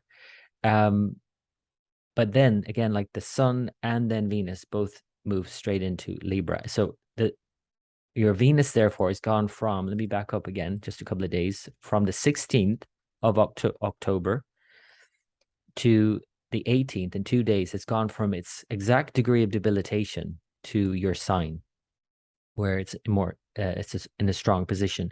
So this is better. So it could happen like that. It could happen over a few days where you feel completely spent and then you recalibrate everything and then sort of regain something here. So as the sun and Venus move together, then by the time the moon moves in on the 25th, this is the new moon at 7 degrees of Libra. And you can see here that Venus is at 8 degrees, and a degree away. And they're conjoined Ketu, but it's quite a wide orb from Ketu. So it's a partial eclipse. It's still an eclipse. It's still important. And this has important indications for you moving forward. A new start. A new moon in Libra for you anyway is a new start, a personal new beginning in any given year. But this one in particular, because of it being an eclipse. And if you think back to the years 2004, 2005, this is where the eclipses were happening also. They happen every 18 years in the same place. Think about what was going on then. There could be a similar theme that's going on for you now, an ending, a new beginning in some way. Ketu always brings something up to finish and then to move on to the next stage. So a really important personal reset point for you, this new moon and partial solar eclipse with your ruler Venus involved. And opposite we have, and I'll just mention it now, but I'll talk more about it in November. In 2 weeks' time, we have a full moon in your opposite sign, Aries, and it's totally eclipse. So a total lunar eclipse with Rahu and Uranus, which can really bring things to a head. And that's that culmination point for the full moon. But whatever has begun or changed or begun to have changed during this new moon and solar eclipse on the 25th of October is likely to lead to some sort of major reset in your relationship by the 8th of November or around then.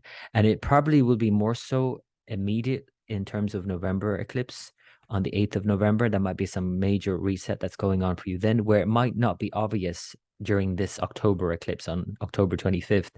But this October eclipse is going to get triggered for the next many months into next year and for all next year. So there's definitely a whole personal reset going on for you for the next year. But again, like I said, in 2 weeks' time on November 8th, a more immediate shift that's happening either for your partner or in your relationship with your partner or in relationships in general. The last thing to mention, though, is that, and I'll talk again more about this in November, and that is by the end of the month, we have Mars station retrograde in your 9th house, and it will return to your 8th over the winter months until mid-January and remain here until March. So you're dealing with this back and forth now between the 8th and 9th, between, again, money issues, probably debts, obstacles, and more higher-minded pursuits, and thinking about things in a way, kind of trying to push things through with Mars in Gemini. And the issue here, of course, is that as soon as Mars stations by the end of October, being really mindful of pushing your beliefs upon other people, because it ain't going to work this time because Mars is retrograde.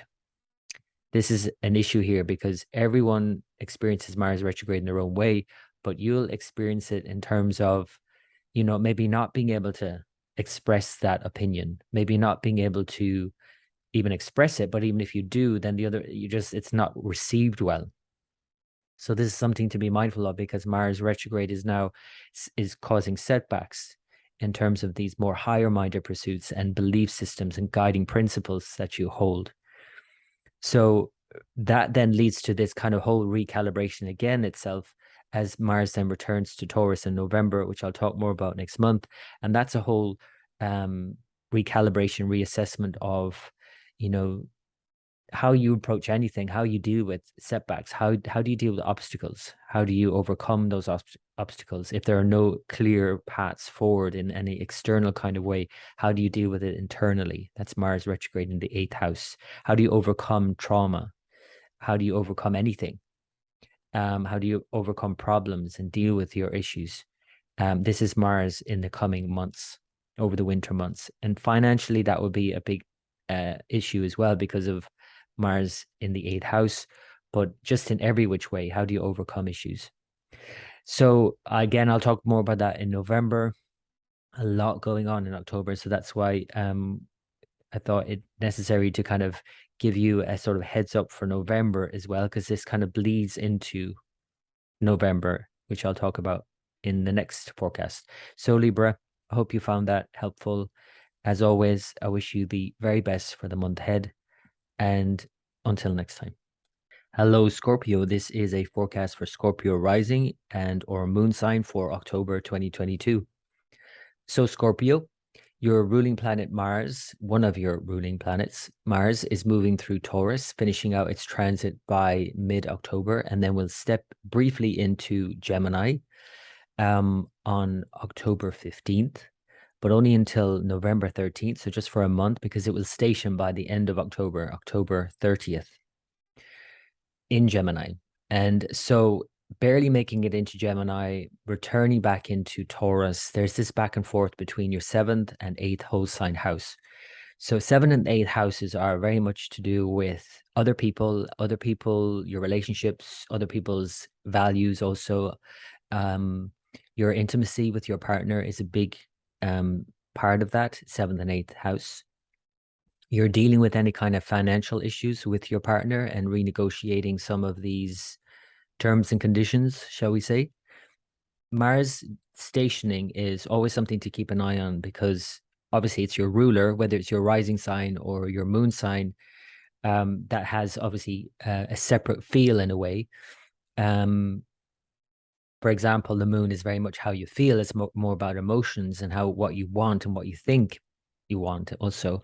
But the rising sign is more literally how you feel in terms of physically even. So definitely with Mars stationing by the end of October, you might feel like there's some setbacks in your financial dealings with other people, in finances, in terms of any kind of support from other people or your partner, for example, in any kind of setbacks in terms of other more deeper aspects of the 8th house, in terms of obstacles, overcoming obstacles in general, and dealing with setbacks in general, and dealing with any kind of uncertainty in your life. There might be some need to, be patient, of course, with Mars retrograde, but also to be open to any changes that are happening, any turnarounds, any reassessment, like I said. So try not to get bogged down in it too much, because Gemini can certainly get too heady about it, and Mars and Gemini don't really suit each other that way. Mars is action orientated and wants to move forward with all plans all the time.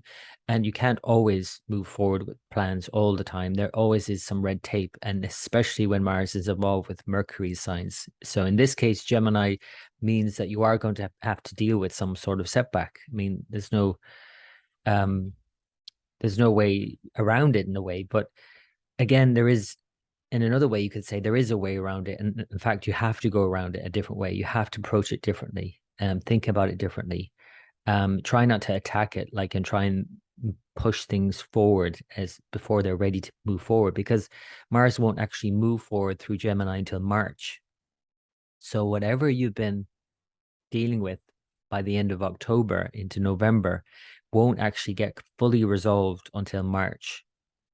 Now, again, that's either with your partner and financial issues and other more deeply emotional issues, for example, eighth house, or, intimacy issues, sexuality, values, joint values, any kind of where you're having to negotiate something with someone else, basically. So it's not going to get resolved until March. So you might as well just settle in over the winter to kind of just allow that to go through a process, I would say. And then as Mars moves back in November, and I'll talk more about this in November, but a heads up now is, obviously you're having to return to some theme here in relationship.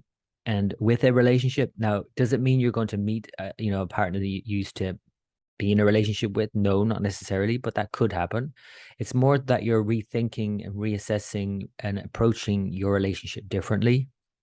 You're having to kind of be very patient with your partner, be very patient with how you deal with problems with your partner. Um, and this is a whole process over the whole winter from, again, October 30th until January 12th. That's the retrograde itself, most of that being in Taurus in your seventh sign. So the one good thing about it is, I mean, there's lots of good things about it. Like as long as you go with the flow and don't expect to push things ahead so quickly. The good thing about it is that Mars is actually very powerful and closer to the Earth at this time. And then as the sun comes into Scorpio and Mars is opposite, that would be the midpoint and very close, the closest it gets, right?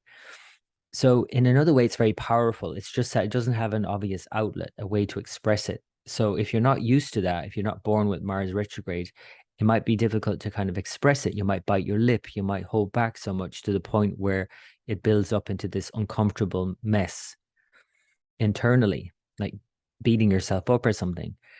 But you don't want to like beat anyone else up either. So yeah, you have to obviously find a way to not beat anyone up and to do something with this energy. You can't just sit on it. It's actually very powerful in another way.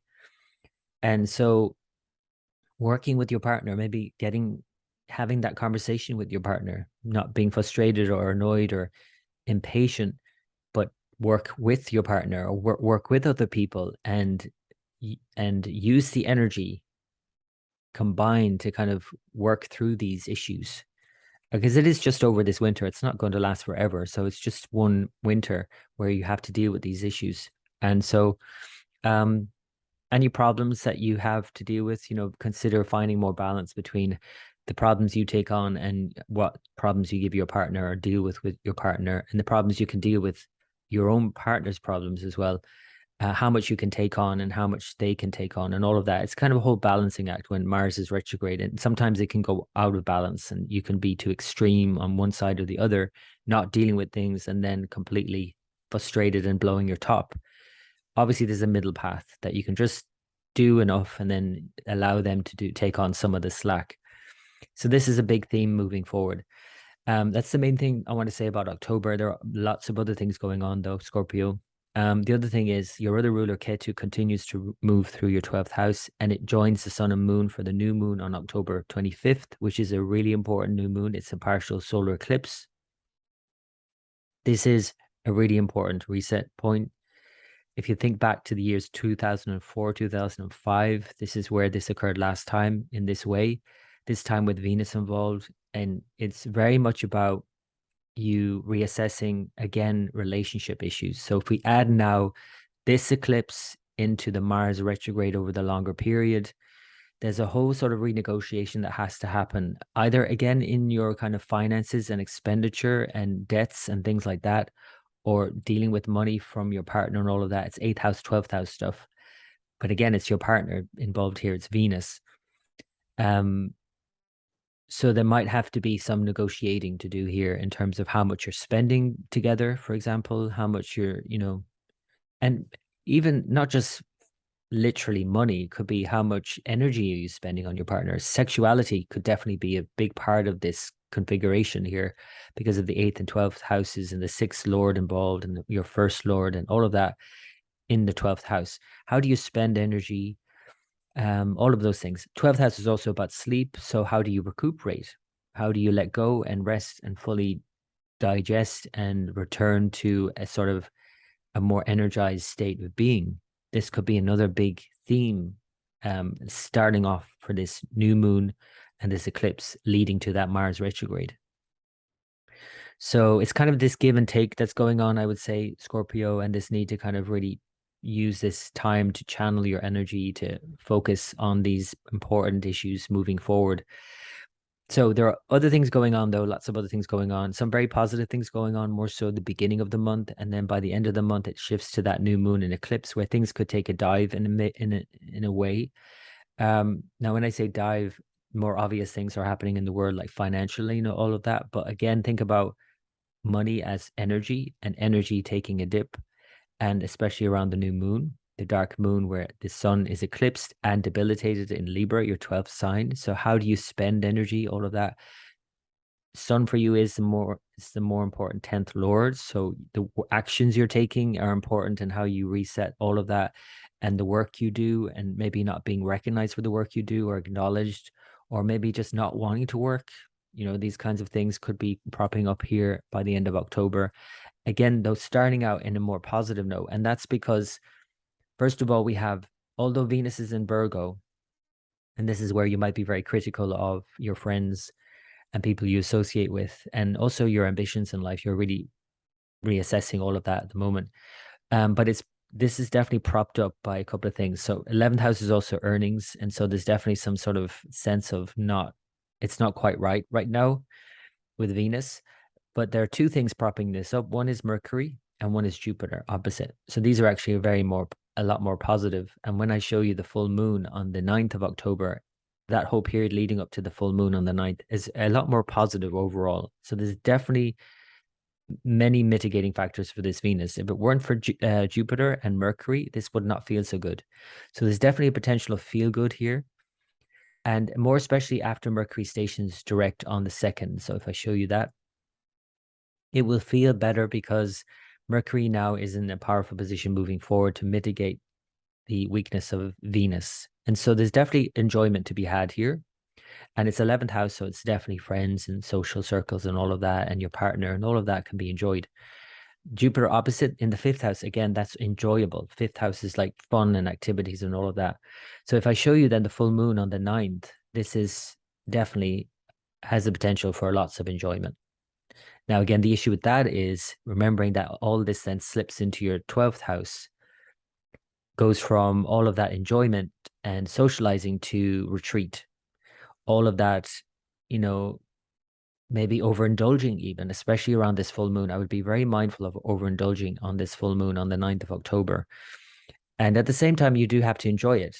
I mean, not have to, but there is the potential here for lots of things to enjoy. 5th house full moon in the last sign of the natural zodiac, but also the last lunar mansion in Rebati. It's about enjoyment, letting go, and just, that's what enjoyment is. It's about being spontaneous in the moment and just, letting your hair down and all of that, right? So definitely enjoy it and be mindful of overdoing it, overindulging because of some maybe sense of underlying lack because of Venus in Virgo, and that leading to maybe, this issue around overspending, whether again monetary or energy. So then after this full moon, though, again, remember this is the time now it's waning, and the moon wanes into the new moon, which is a really important reset in the year. And again, over many years, you can think back to that 2004, 2005 period, what was going on then. So the first one to move into Virgo is the sun on the 17th. And then the day after on the 18th, Venus moves in. So they move in together practically. They leave Mercury behind in a very strong position. So October definitely is a great time to get very organized, Scorpio. And in your 11th sign, really thinking about finances, getting your finances in order, all of that, very, very good for practical concerns. Again, the issue is the sun, the 10th lord in the 12th house now. It's like having to maybe sacrifice something at this time. And this is even more pronounced because Venus, your relationship space and all of that, and the lord of the 12th is here with the sun as the sun becomes eclipsed. So if I show you the moon as they join all together on the 25th, this is the reset point. So the sun and moon are at 7 degrees, and 1 degree away at 8 degrees is Venus, the ruler. So Venus has slipped behind the sun and eclipsed by the sun in a way, and then the sun is eclipsed by the moon, the mind. So What does that mean? The mind eclipses the sun. Your mind might eclipse circumstances, while circumstances eclipse your partner.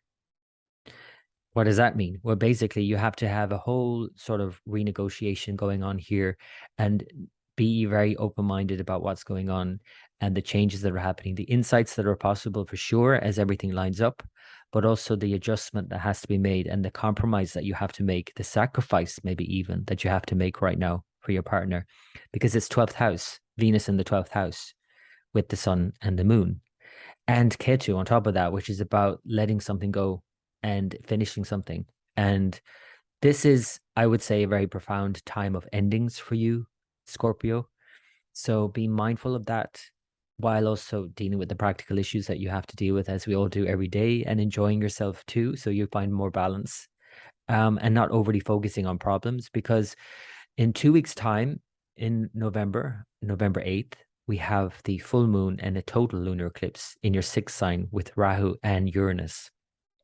Now, after this new moon and this reset point, we have that culmination point 2 weeks later, where that might become more apparent more immediately, because this solar eclipse might not be apparent on the day, but it's triggered, and it will get triggered for many months. So this whole year and into next year is this reset that I'm referring to, in terms of letting go of something, finishing up something, and negotiating with your partner something, sacrificing something for your partner, maybe all of that.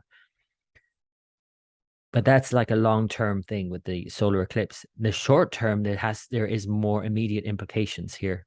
And that I'll talk more about that in November. But on November 8th, there's that full moon, a total lunar eclipse in your sixth house, which is like, how does that pan out in your day to day? How do you deal with problems, issues day to day? How do you overcome challenges, competition, any kind of obstacles, any blocks that you might have mentally around these issues? There's definitely a potential here that this could really bring up a block in November for you to overcome and get over and move on from. And not overly focusing on problems with Rahu in the sixth, but not overly focusing on tuning out and running away from your problems. And so obviously there's a balance that's needed here during this eclipse period in October, November, where you could easily lose that balance and either do one or the other to extreme. So extremely focused on problems and not getting over them, or extremely focused on tuning out and not dealing with your problems and letting them, build up to that full moon on the 8th of November.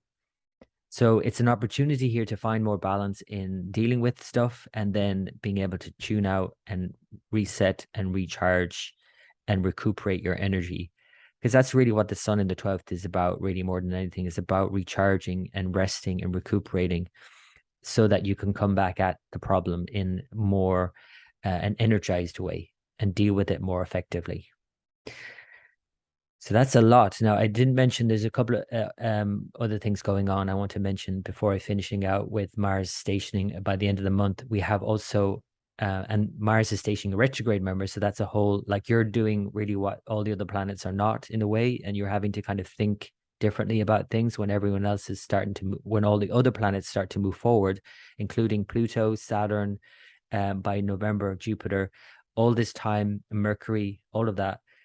Your planet, your ruling planet, is the only planet that's going to go against that grain and go retrograde. And so you're having to kind of think differently to everyone else. Maybe is going in a forward direction and you're going back over something. So Saturn and Pluto both station in October, and it might feel like they're not moving anywhere for the whole month, especially Pluto, but Saturn also. And Pluto stations on the 8th of October and Saturn on the 23rd, right before that new moon. And so this very slow turnaround means that you can turn things around. First of all, Saturn, Pluto in your third means you have to change how you're communicating and the effort you're putting in. Like that saying, work smarter, not harder. But it has obviously implications here in terms of your long-term plans and in terms of your home environment, because it's the fourth lord as well, in terms of whatever you want to do, your enjoyments, how you want to express what you want to do, how you can express now more so what you want to do, because it's going to start moving forward at least. Again, the issue is in October, it's not doing so quickly. It's very slow. It's like holding in place. So it might feel like the things are stuck here in terms of your home situation and your happiness. And so again, in the long term, think about this, that there's something more important here for your happiness to think about, to be patient really in October is what I'm saying, and to see it through for the long term. Because, easy come, easy go. This is not easy come. And so when it does come, whatever it might be that you think is going to make you happy, you'll be more appreciative of it when it does. And this is a slow turnaround and the last turnaround of Saturn in your third house. And to really put this final effort in, I would say, Scorpio, to make something happen that you want to happen, whatever that might be, to communicate something, to express something, to make some effort, to put some effort into something that you really want, that you really, really want for the long term. So, like I said, that month ends then with the Mars station, and I'll talk more about this anyway in November, but it's an important time to consider by the end of October for Halloween. This Mars not moving anywhere, holding in place in your eighth house. So there are obviously some things here to negotiate that could feel a bit uncomfortable, maybe at times. Again, because it might not feel like it's going anywhere. There's some setbacks to deal with here, or your partner, issues with your partner that aren't going anywhere that you have to deal with, that you have to take on board as well. So be very mindful and patient with your partner and with yourself, I would say. So, Scorpio, hope that's been of help. As always, I wish you the very best for the month ahead. And until next time.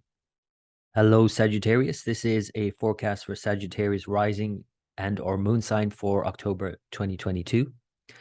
So Sagittarius, your ruler Jupiter, continues to retrograde through Pisces, your fourth house. So there's this reconnection to whatever makes you feel at home and comfortable, at peace. Maybe there's this reconnection, but also reorientation around home matters. And that continues throughout October and through the end of November before things can really start to move forward by the end of November. And we have the full moon here conjoined this Jupiter on the 9th of October. And there certainly can be a lot of things to enjoy, especially the first part of October. It sort of slips into a more downturn, I would say, in the end of October in a global sense. And how you experience this personally, of course, will differ and differ day by day, of course. And again, just generally, though, the first part of October more enjoyable. All the benefics are involved leading up to this full moon on the 9th of October in your fourth house with all the planets combined here, Mercury, Venus, and the sun lighting up your 10th house. So definitely more visible and more enjoyment. That's, possible at home, while you're more visible maybe in your workspace. And all of that's great. But again, just thinking about how that Sun then and Venus both at the same time pretty much stay one day after the other, slip into Libra, and the Sun is in debilitation in Libra, which for you, Sagittarius, isn't necessarily, the worst thing in the world, because it's the ninth lord in the 11th house. In its debilitation in the 11th house, it might not be that you're very clear about your guiding principles at this time and how it impacts your objectives in life and ambitions and your goals in life, but it still highlights it. It still lights it up. The sun is still there fueling that. But because Venus is also moving through there, which rules this 11th house, and 11th house more practically represents your earnings. And so Venus disappearing behind the sun now, there could be this literally, not seeing the money come in. That's one issue that could happen here. And then just losing all hope because of that, because of the sun as your ninth lord. So being mindful of this period then leading up to the new moon, 2 weeks after the full moon in Pisces, which again could be very enjoyable. That new moon 2 weeks later, as everything sort of wanes and winds down in a way and recalibrates and resets on October 25th, is a partial solar eclipse. So not only is Venus hidden behind the sun, so it's like the sun is eclipsing Venus, the moon eclipses the sun, the mind eclipses circumstances, while circumstances and your hopes for the future and your aspirations for the future have, they are impacted in a big way. And how you go about making your dreams come true, you might not be able to see that right now. This is the thing to be mindful of. And yet, on the other side of it, when all of these things line up on October 25th, Sun, Moon, the Earth, the nodes, Venus, all line up in one line, you could have a great many insights as well. If something's not working, then it's like, okay, this is how I have to do it. I have to reset my whole ambition in life has to be reset. How I go about making anything happen. What are my ambitions in life? What do I want to make happen? What do I want? What is more meaningful to me? Do the things that are more meaningful to me, my guiding principles, overshadow my ability to actually make money and to work? This is one of the things about Venus disappearing behind the sun. And thinking about that and how the mind, the eighth lord, can then obscure these realities, these circumstances, and the mind obscuring these could mean, that you're dealing with problems and you can't see the wood for the trees kind of thing. So that's something to be mindful of in October leading into November, Sagittarius. Like I said, it starts off with some nice transits, including, and it might seem odd that saying that Venus in Virgo is nice because it's usually not. But here we have two mitigating factors. One is Mercury and the other is Jupiter opposite. So actually this becomes a more positive indication. The only issue, of course, is that Mercury is retrograde, so it's not very clear about how it's moving forward, but at least that itself stations on the 2nd. So Mercury's starting to move forward now, propping up Venus even further, and there's maybe a turnaround, a change of mind in terms of career for you. Work situations are improving for sure. Things can move forward. And again, propping up Venus so that things can be enjoyed. Attracting new work into your life at the moment, or just in your work situation with your bosses, with people in charge of you, or just dealing with work in general could be more enjoyable. All of that's great, while you're also then feeding into the home situation and enjoying yourself at home, and maybe even enjoying a holiday, a break, fourth house.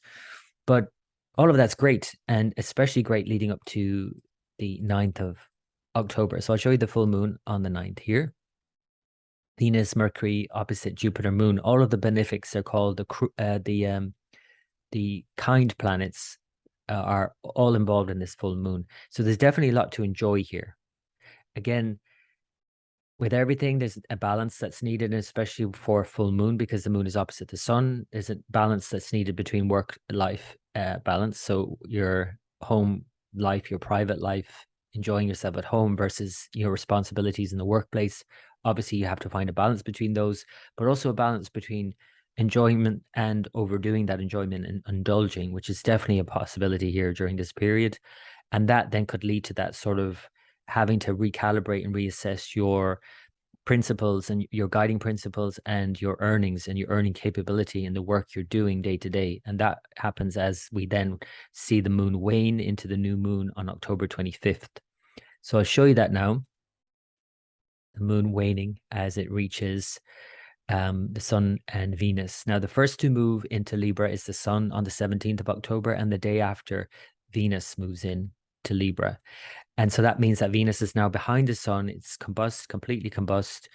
And by the 22nd, it's exact degree of the sun. So it's Cazimi, it's called, from the Greek tradition. And so this is where it gets fueled up in a way temporarily. So there's this reset that's potential here on the 22nd of October. And then another reset. There are many resets in October, but the major one is the new moon on the 25th. So we have the sun and moon at 7 degrees. 1 degree away, we have Venus behind the sun, and Ketu is further away. So it's a partial solar eclipse. And so this is a major, major reset in terms of your ambitions in life and your earning capabilities and all of that, and how you go about the steps that are required to get what you want in life will be important to consider or reconsider at this time. And although Mercury this whole time is very powerful in your 10th house, this is a great time for work. This is a really productive, efficient, organized time for all of that and to enjoy your life as well, and finding a balance between, again, work-life balance. This longer term sort of, looking at financial issues is apparent because not only is this a new moon and Venus behind the sun. We also have Saturn involved heavily in this eclipse with an aspect. And Saturn itself has stationed a couple of days before this new moon. So Saturn station on the October 23rd period is this slow turnaround, very slow turnaround. And it might feel like it's not going anywhere kind of turnaround. Saturn in your second house. So they're all the financial houses that are impacted here. The second, the fifth, the ninth, the 11th, all of these are money houses. And you add in the eighth lord as well, moon, the new moon. That can be obscuring things more than anything, but also can bring the insights. But the obscuring the mind, obscuring the reality of the situation, and all of those things are possible. And the Saturn then putting the kind of tightening the screw, where it's like, again, it might not feel like it's going anywhere anytime soon.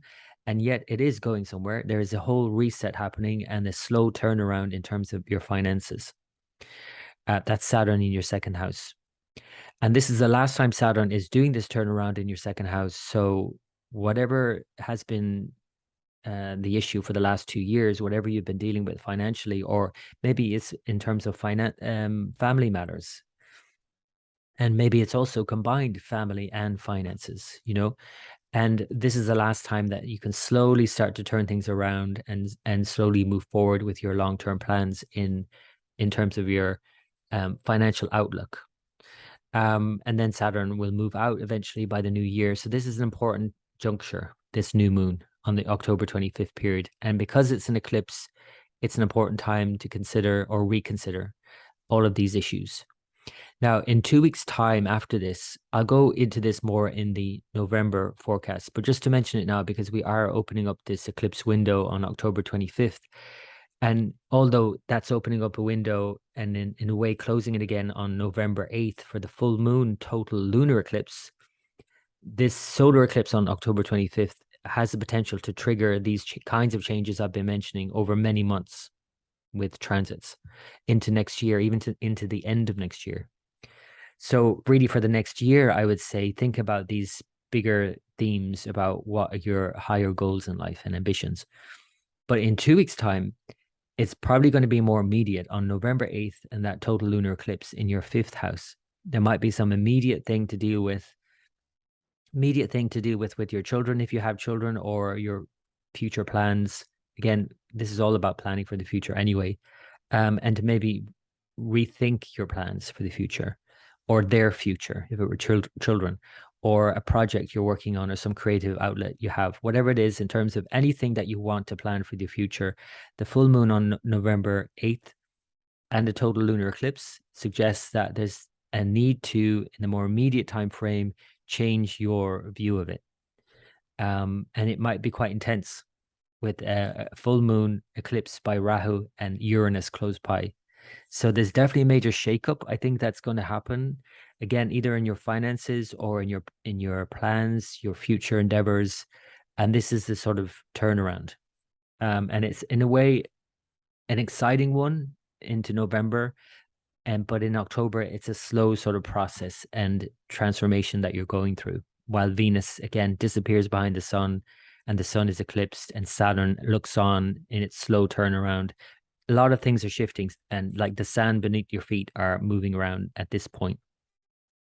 The last thing to mention, so I'll talk more about that, by the way, in November for the lunar eclipse, but I want to just mention the Saturn or the Mars turnaround. So as the other planets are beginning to station and move forward, the planet that's actually doing the opposite to all of them, has to be the odd one now, is Mars. And Mars is actually not just stationing retrograde, and for the next few months, it's actually going out of bounds, it's called. So it's going really quite far north of the ecliptic. So it's kind of like going rogue and trying out new things. And this could bring out a lot of new things here. So the fact that it's starting its station in your seventh house, it moves into your seventh on the 15th of October, station on the 30th, move back into your sixth house, where it will stay predominantly in its retrograde until January 12th. It will move back on November 13th. So it's doing this back and forth between your sixth and seventh house, basically. So there is some issue here that you have to deal with your partner, some challenge, some overcoming some obstacle, whether you're dealing with debts whether you're dealing with some competition at work, whether you're dealing with some coworker or some issue there, whether you're dealing with an issue with your partner, whatever it is, there's some issues that you have to reassess and slow down with and pay attention to, because this could be frustrating, where especially the initial station in your seventh house could lead to some, arguments, because it's Mars stationing in Gemini, a very mental sign. And so being mindful of, how you deal with other people, I would say, could lead to frustration, but also um, is this kind of all or nothing approach that Mars retrograde can express now, where you bite your lip and then you explode at some point. This is the longer term impact, like I'll talk about more in November and leading for the next few months, as it then stations in your sixth house or retrogrades in your sixth house, where you're having to go back over issues and overcome day-to-day issues, some debt problems, maybe some health issues, to clear it all up, really, to remove any obstacles eventually. And of course, that suggests that there are obstacles that could be thrown in your way so that you can deal with them. So that's Mars stationing on the 30th of October. And I'll again talk more about that in the coming months.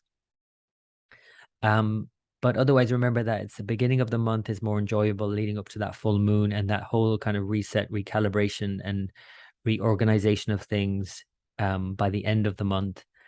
And that has implications for many, many months. If you want to think about how this might apply to you, think about what was going on for you back in 2004, 2005, when we had this similar situation here with these eclipses. So I hope that's been of help, Sagittarius. As always, I wish you the very best for the month ahead, and until next time. Hello, Capricorn. This is a forecast for Capricorn rising and or moon sign for October 2022. So Capricorn, your ruling planet Saturn is about to station direct in your sign in October. This is the last time that Saturn will stop moving, turn around and start moving forward again from our perspective. So from your perspective, that is a very personal turnaround, and it could involve things like family issues, finances, food. These are the three F's I always refer to in the second house.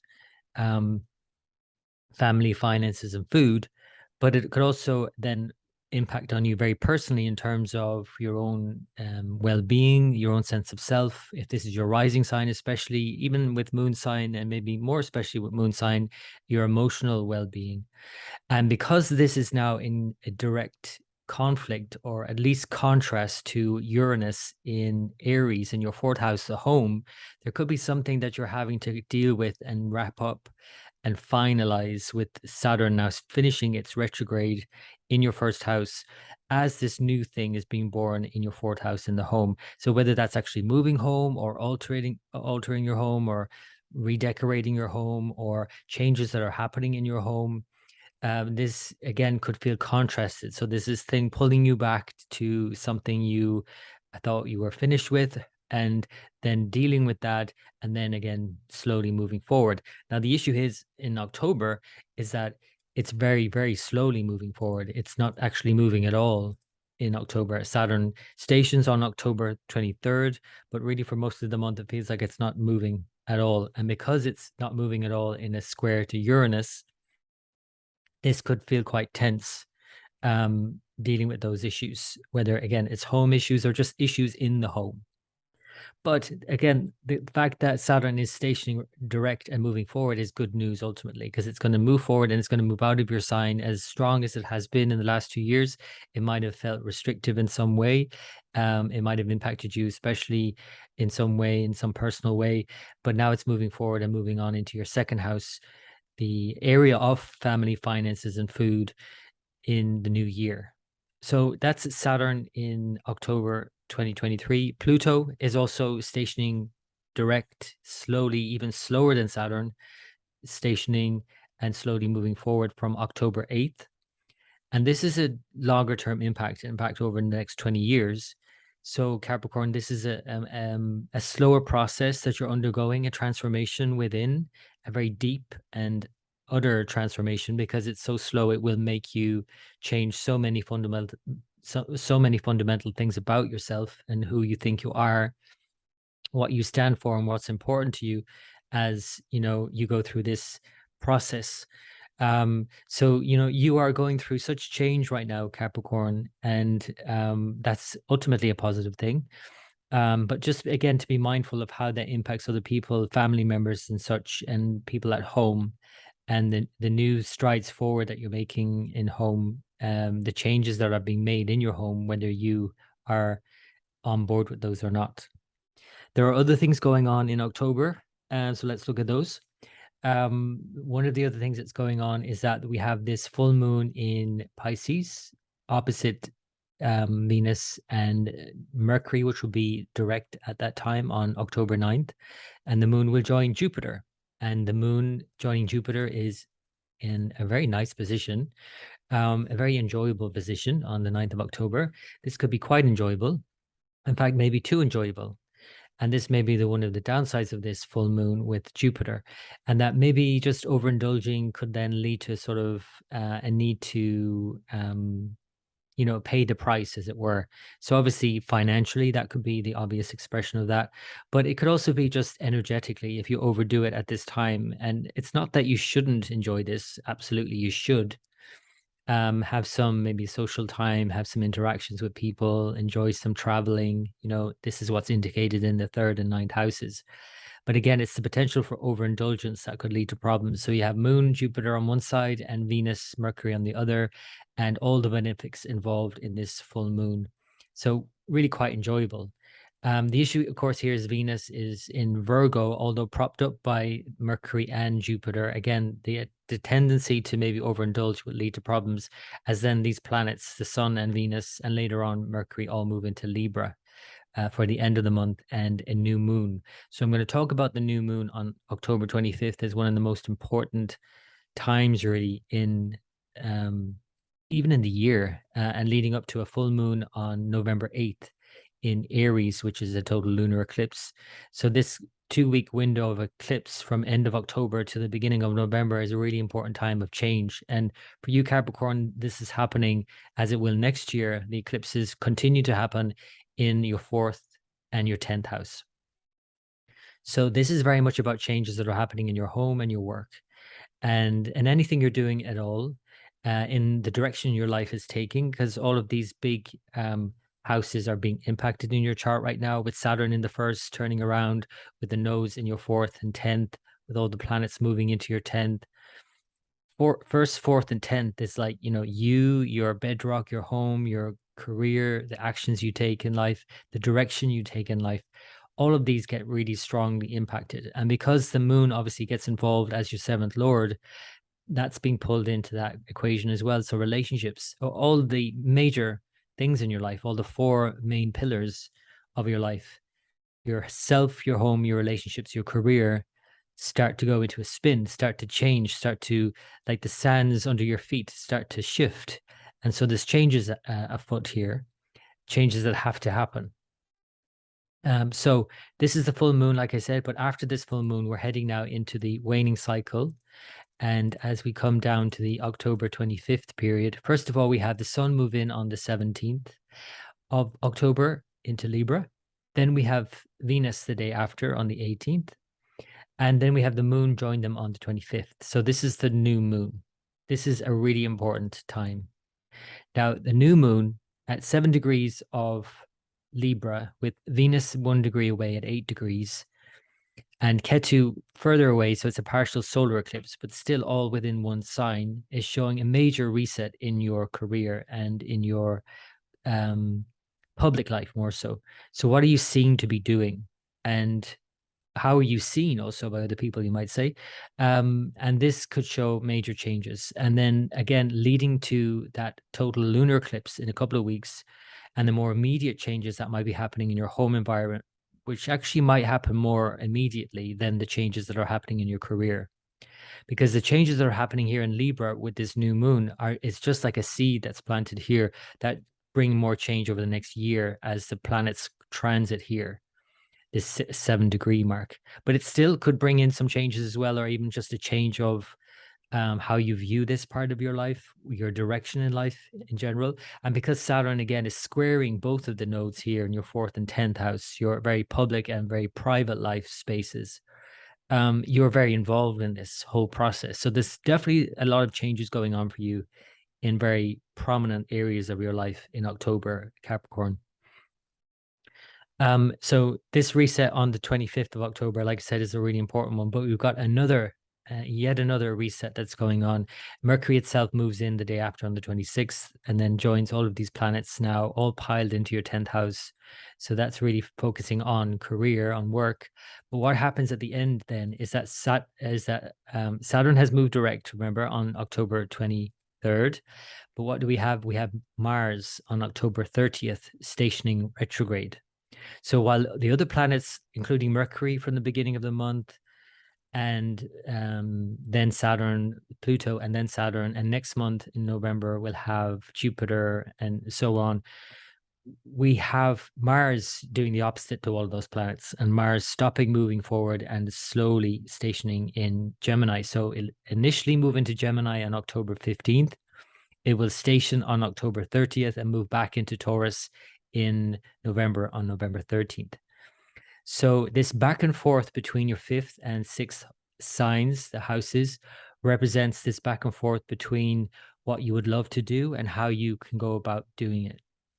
6th house station can be a bit frustrating for sure, and it's Gemini, so there's this mental kind of, frustration perhaps that builds up here. And as Mars stops moving forward, you might feel like your day-to-day life kind of grinds to a halt, that some things aren't working as effectively as they used to, despite the fact that Mercury is, strong most of October in your 9th sign in Virgo, and then going into your 10th, very prominent house in Libra. All of this is positive in many ways. But again, energy-wise, in terms of Mars and being productive and proactive, this could lead to any kind of setbacks that make you more reactive. So it's important that you're aware of this reactivity that's possible here, because it's 6th house, and 6th house is all about co-workers, enemies, or people you perceive as enemies, or at least just competitors, seeing everything as a challenge to overcome in a way. And because Mars isn't going forward, it won't actually move forward here until March next year. Therefore, you're having to backtrack and kind of approach the problem from another angle, as it were. And so again, this is just a hint at the bigger changes that are happening over the winter as Mars retrogrades and then goes back into your 5th, and going back to actually, well, I didn't solve this problem this way. Maybe I can approach it another way, but actually, what do I want to do in the first place? What would I love to do? That's Mars then retrograding back into your 5th. I'll talk more about that in November anyway, and I'll also talk more about the upcoming total lunar eclipse after that new moon on the 25th of October has instigated some recalibration and some compromise and negotiation that has to happen in your career space. Then there can also be, or any kind of space really, because again, these are very prominent houses that this is impacting. So if you're dealing with anyone at all, there's a very personal changes going on for you at the moment, and in how you're planning your life in general. So that though instigates something, and that kind of then leads to a culmination by the 8th of November. And that 8th of November total lunar eclipse can really spark some things. Again, spark changes about how you feel. You might all of a sudden feel differently about something or someone, and then all of a sudden that creates further change. So that's something to be mindful of as we go into the end of October, into the beginning of November. But like I said, I'll mention that more, talk more about that eclipse in the November forecast. So Capricorn, I hope that's been of help. As always, I wish you the very best for the month ahead, and until next time. Hello, Aquarius. This is a forecast for Aquarius rising and or moon sign for October 2022. So Aquarius, your ruler Saturn is finishing up its retrograde phase, its last retrograde phase now in the last couple of years. It's been doing this back and forth through your 12th house. And although it peaked into your 1st house from April to July briefly and gave you a hint at what's to come, its return to your 12th house is definitely about going back to finishing up something and moving on finally in the new year. So that's good news. This is the last time that Saturn will station retrograde in your 12th house, the house of endings, the house of losses, of expenditure. And so it maybe is a time to cut your losses. Maybe it's a time to drop the weight, drop the whatever it is finally. And then after leaving that behind, then you can move forward. And then Saturn slowly, though, moves forward in October. It stations on October 23rd. Before that, Pluto stations on October 8th. So these two very slowly turn around. They don't do it quickly at all. So it might feel a bit frustrating as well. Things might not feel like they're going anywhere in October, and yet they are turning around very slowly. And so you can turn around and in your long-term objectives and plans for the future and building a future for yourself, building yourself up again after, again, cutting your losses, I would say, finally at this time. So whatever it is you need to let go of at this point, it could be, an emotional thing if it's moon or rising sign, Aquarius, 12th house from there could show letting go of something in the past, letting go of something that's unhealthy, perhaps that's no longer useful to you. If it's moon sign Aquarius, that certainly could be the case where you feel unsettled and want to change something drastically in your life, like major life changes, relationships, career, home life. You might want to be changing these things in a big way. But if it's your rising sign, of course, just in a general way, in your space, just like it might be a good time to do a clear out one last time with Saturn finally finishing up in your 12th house. And then it will move into your first house in January of next year, 2023. So that's Saturn. It's slow turnaround. Again, it might feel frustrating because it's not going anywhere anytime soon. It's very slow in stopping moving. So just be mindful of that. Now, the fact that it's stopping moving in an exact square to Uranus in Aries into your third sign, that could create some contrast or conflict or frustration in you while something new wants to be born and you want to express something new. So some new innovative idea or something you want to go for that really excites you. But at the same time, you're having to kind of finish something as well. So Aquarius, maybe just be mindful of having to find space for both of these things, finishing something, some project maybe that you're working on while starting this new thing. Now, the other thing to mention is that Rahu, your other ruler, is involved in that process with Rahu, in a very close square as well to Saturn.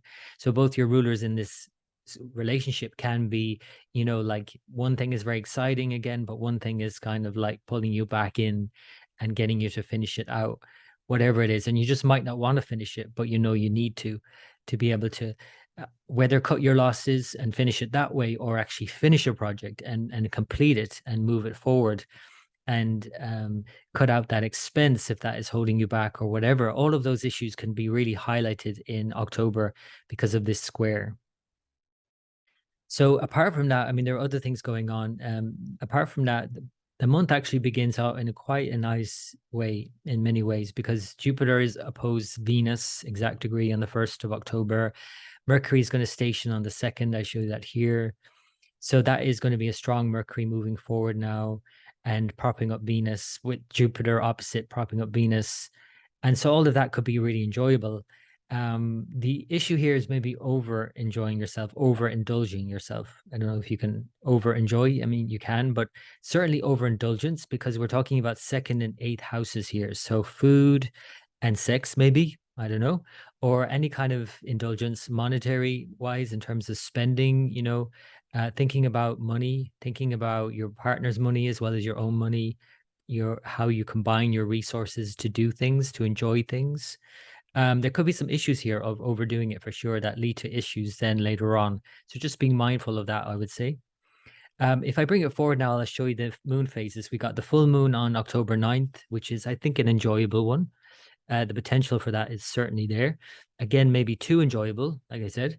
But then we have the new moon on October 25th, which is a partial solar eclipse in your 9th house. And that starts to really shake things up and change things in a big way in our world. And in your world, Aquarius, this is very much about your travel plans, your thoughts and ideas and how you communicate these, your philosophies, your guiding principles, and what you believe is possible. And maybe there's a need to renegotiate what you believe is possible at this juncture in October. So let me bring it forward to the full moon first.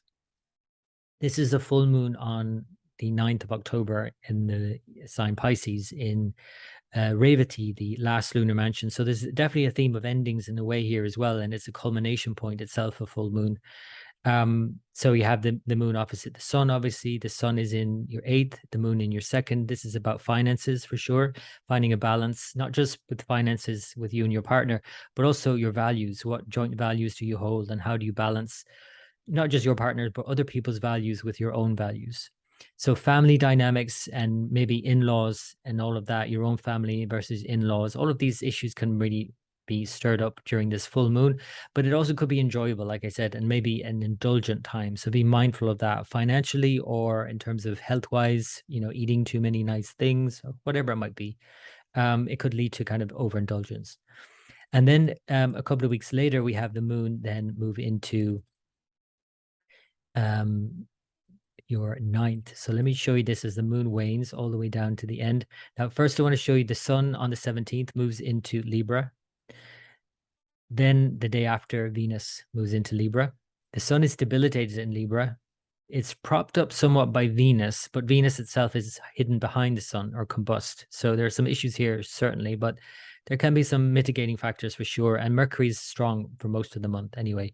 So this is a great time in negotiating with your partner or any other in terms of financial settlements or monies or any kind of joint resources or things that you're working out. This is a great time, October, to do that. The sun then and Venus moving into Libra, with Mercury joining them later on and moon joining them on the 25th, and the new moon is highlighting or low lighting maybe things here because of the eclipse. So again, we have Venus disappeared behind the sun and the sun eclipsing Venus, you might say, and then the moon eclipsing the sun. So the mind eclipsing circumstances, and the circumstances eclipsing what you would hope to achieve here. Now, there's some issues here in terms of traveling and home life and things like that, because it's the 4th and 9th Lord Venus, and Venus is so involved with this eclipse. It's 1 degree from the eclipse at 7 degrees. Venus is at 8 degrees. So again, whatever travel plans, there's a kind of reset point here and a kind of need to negotiate something here on the new moon and partial solar eclipse. And that opens up a possibility of change, and things can really then lead to that, more immediate change as well with the full moon 2 weeks later on November 8th. I'll talk more about that in November, but just a heads up now that the November 8th full moon is a total lunar eclipse in Aries with your ruler Rahu eclipsing the moon, the sun opposite here, of course, and Uranus is close by. So there's some unexpected change and, something that you might say that, or want or do that, comes out of the blue, like even surprises yourself what you're capable of doing here.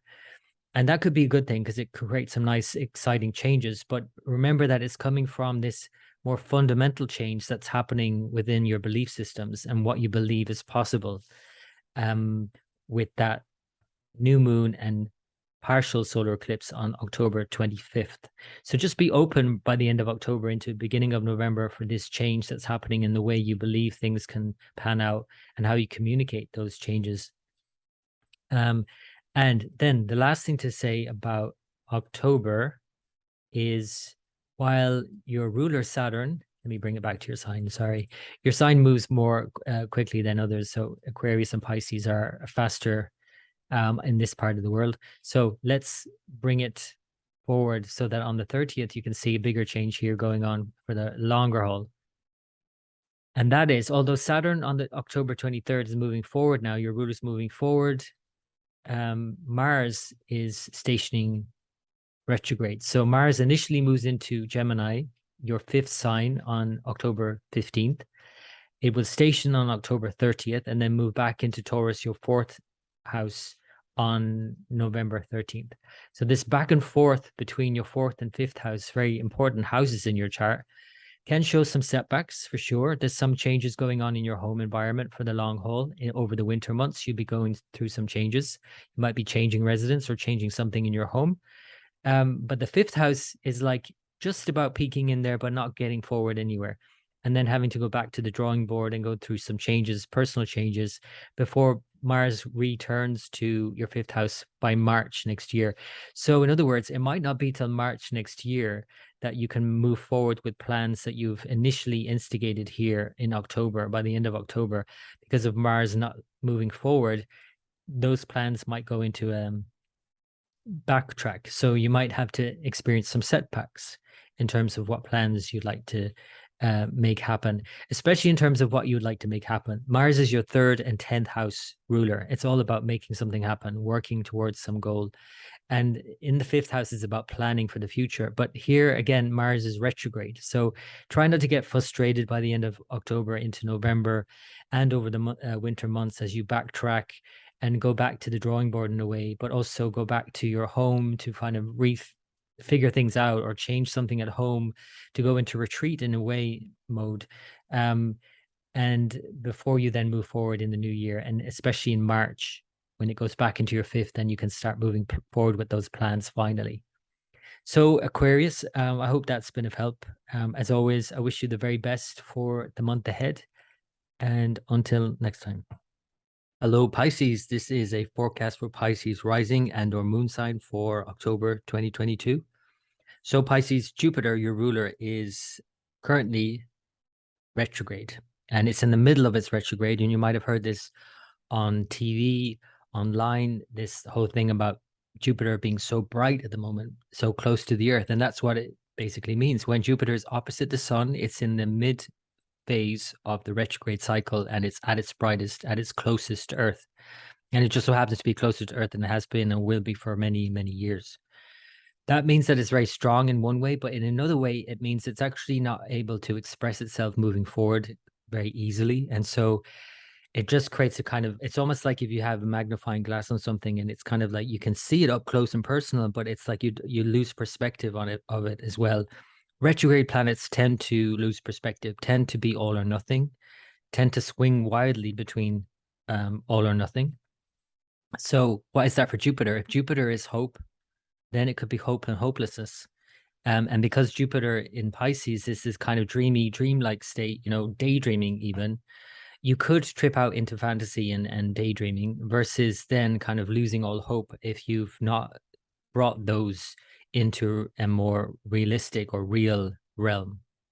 And especially recently, because of Jupiter's conjunction with Neptune, which really kind of blurred the image even further, you might not be clear about certain things. And whether it's you personally or your work and direction in life, all of these things, there is a process that you're undergoing now. And it is a process where it feels like this kind of hope and hopelessness and kind of eagerness, but then failure to launch kind of scenario is going on with Jupiter right now.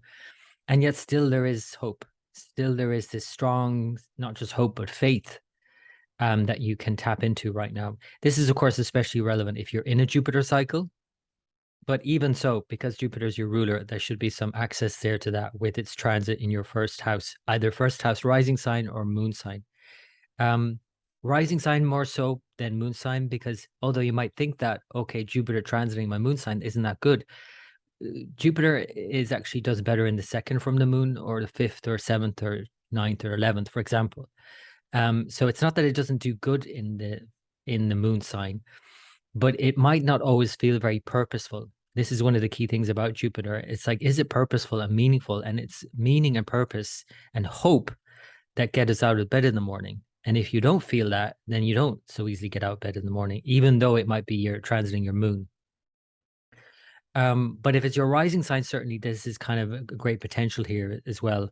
Now, Saturn is aspecting Jupiter. This has been the case for some time, so there's that ongoing theme. And Saturn is also now stationing direct. So Jupiter doesn't station direct until the end of November. I think it's November 23rd, but Saturn actually stations on October 23rd and slowly turns around in your 11th house, as does Pluto on October 8th. So these two slow-moving planets kind of grinding things away, sort of changing, altering all of these, your bigger ambitions in life and what you think is possible, is now kind of turning the screw a bit more. And whether you want to call it tightening the screw and putting an end to that, or loosening the screw and freeing up that, what it's to do with is your long-term objectives and hopes and aspirations. And Saturn in the area of hopes and aspirations doesn't seem like they go hand in hand, because Saturn is a bit limited in its scope. So that might be something that you're kind of grappling with now, in terms of having always to put a cap on things, whether it's a cap on your earnings or your ability to see the bigger picture or your ability to dream big. Saturn tends to put that cap on it, especially when it aspects your ruler in your sign.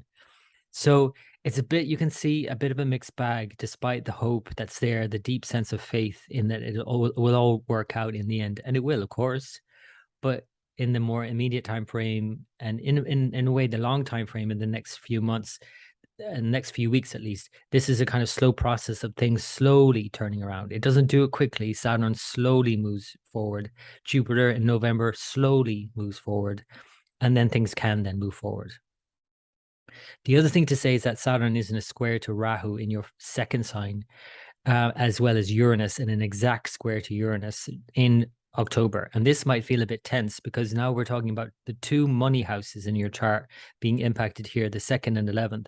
11th is your earning and your ability to earn. Second is your bank balance and your ability to save. And there's a direct conflict between the two here. So it may be that, you're wanting to look at your finances, your financial situation here at the moment, the stark contrast between, your bank balance and what you're earning and what's realistic to earn while looking at your bank balance. That might spring some surprises.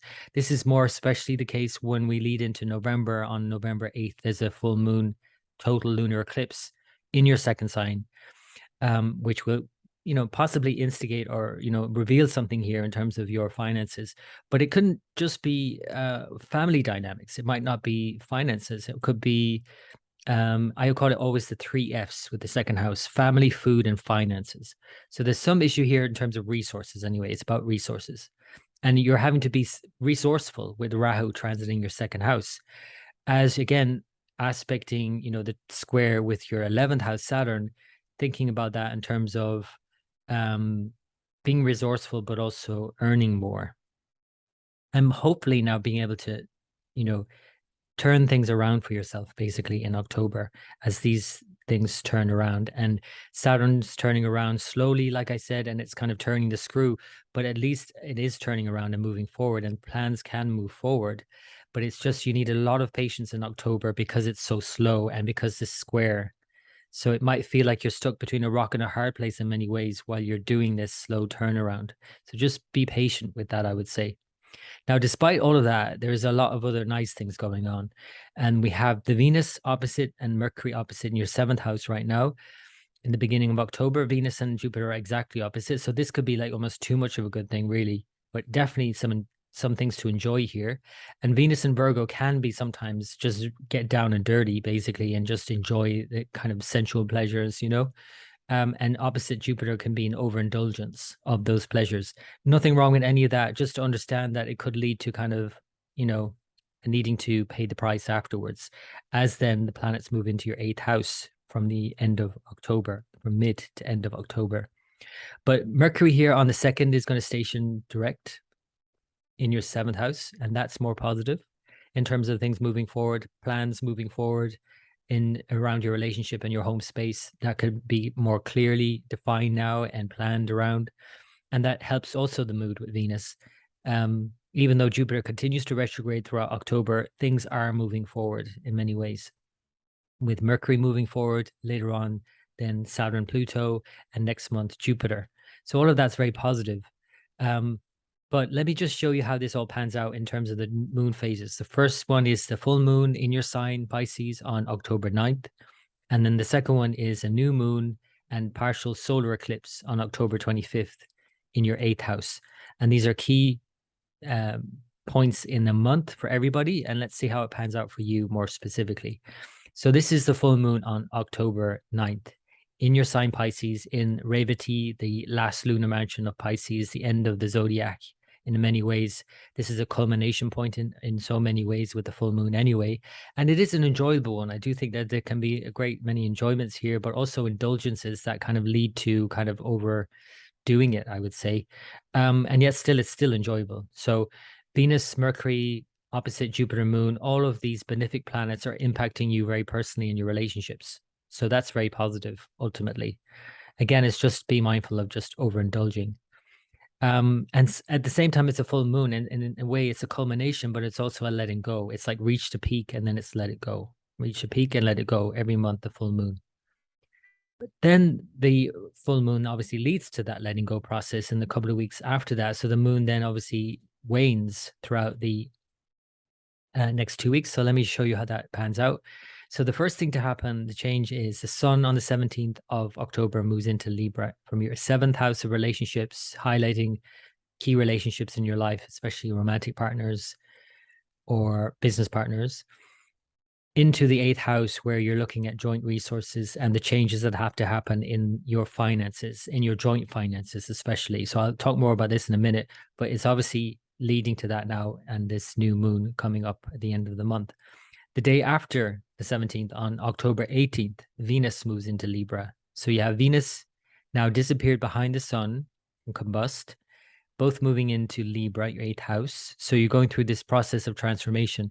And Venus is itself anyway going through a transformation from the early morning star to the evening star in the next few months. So there's a lot of change and transformation occurring. And that all sounds very nice. But what it means is that you're having to maybe go into a process here in terms of your willful side, making things happen, and then being open to uncertainty and things that are out of your control that you cannot help.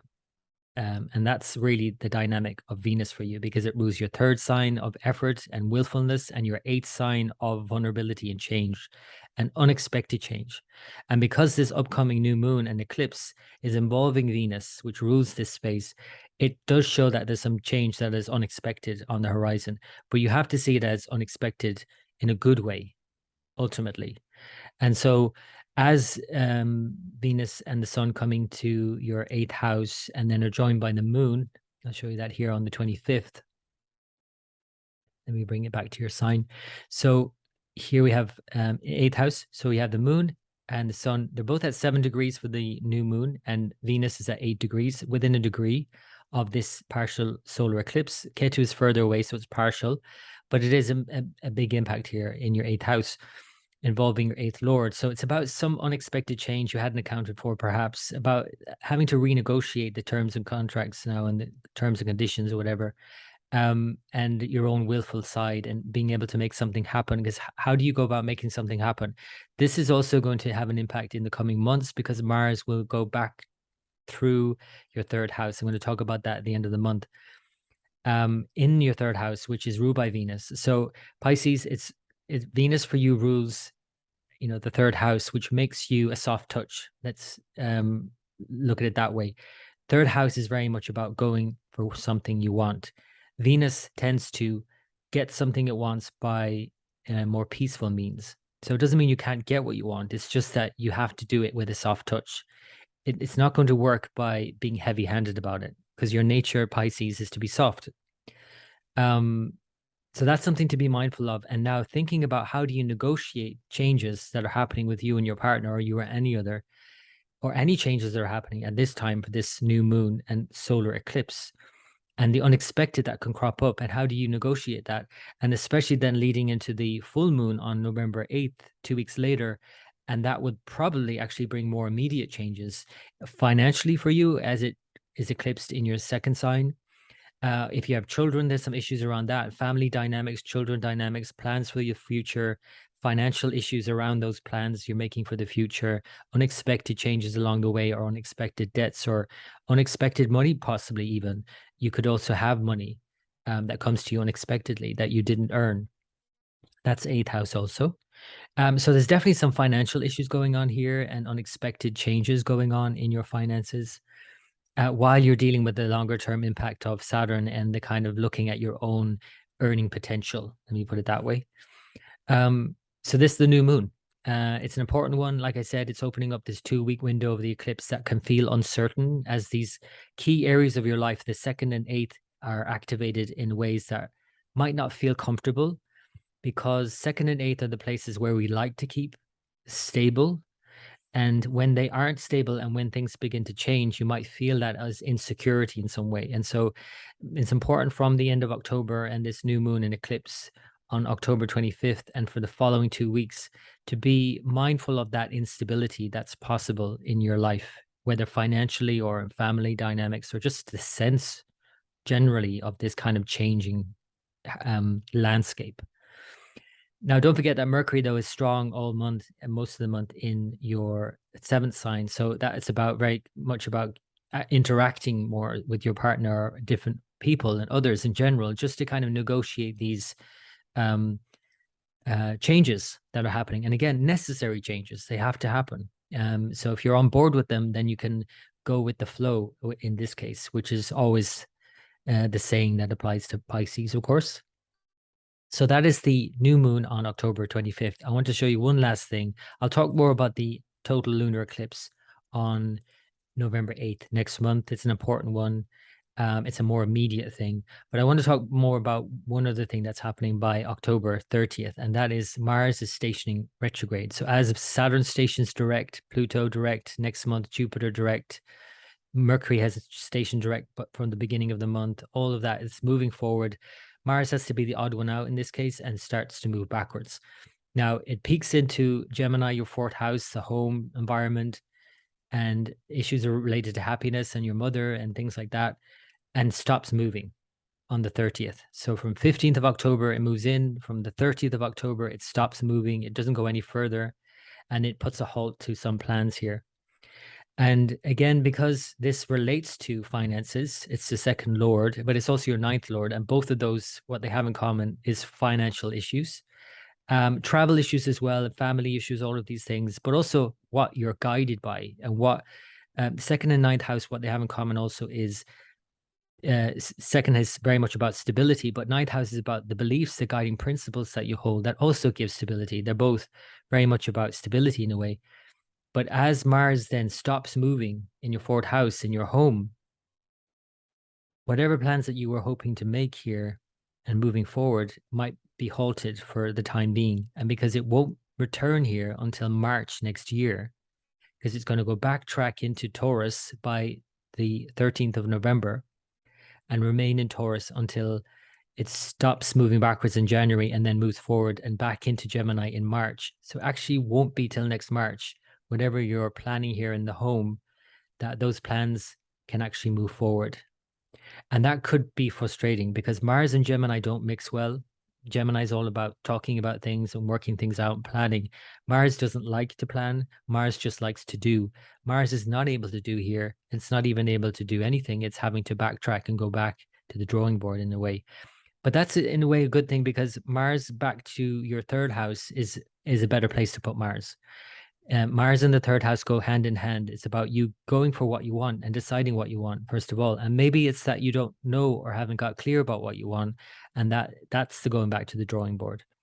And to not get frustrated over the next few months as Mars retrogrades through November, December into mid-January, and to think about what it is you want and how do you go about getting what you want, communicating what you want. And because, again, Venus rules this space for you, which you're, again, the soft touch and not wanting to, abrasively, go for something, to grab something and offend anyone perhaps, or whatever it might be. You want to be pleasant and nice about it. That's Venus. Mars here, on the other hand, is asking you to really step up and say what you want. So it's an important transit over the winter. I'll talk more about it, of course, in the coming months, but I wanted to give you a heads up for that because it stations in October, on October 30th.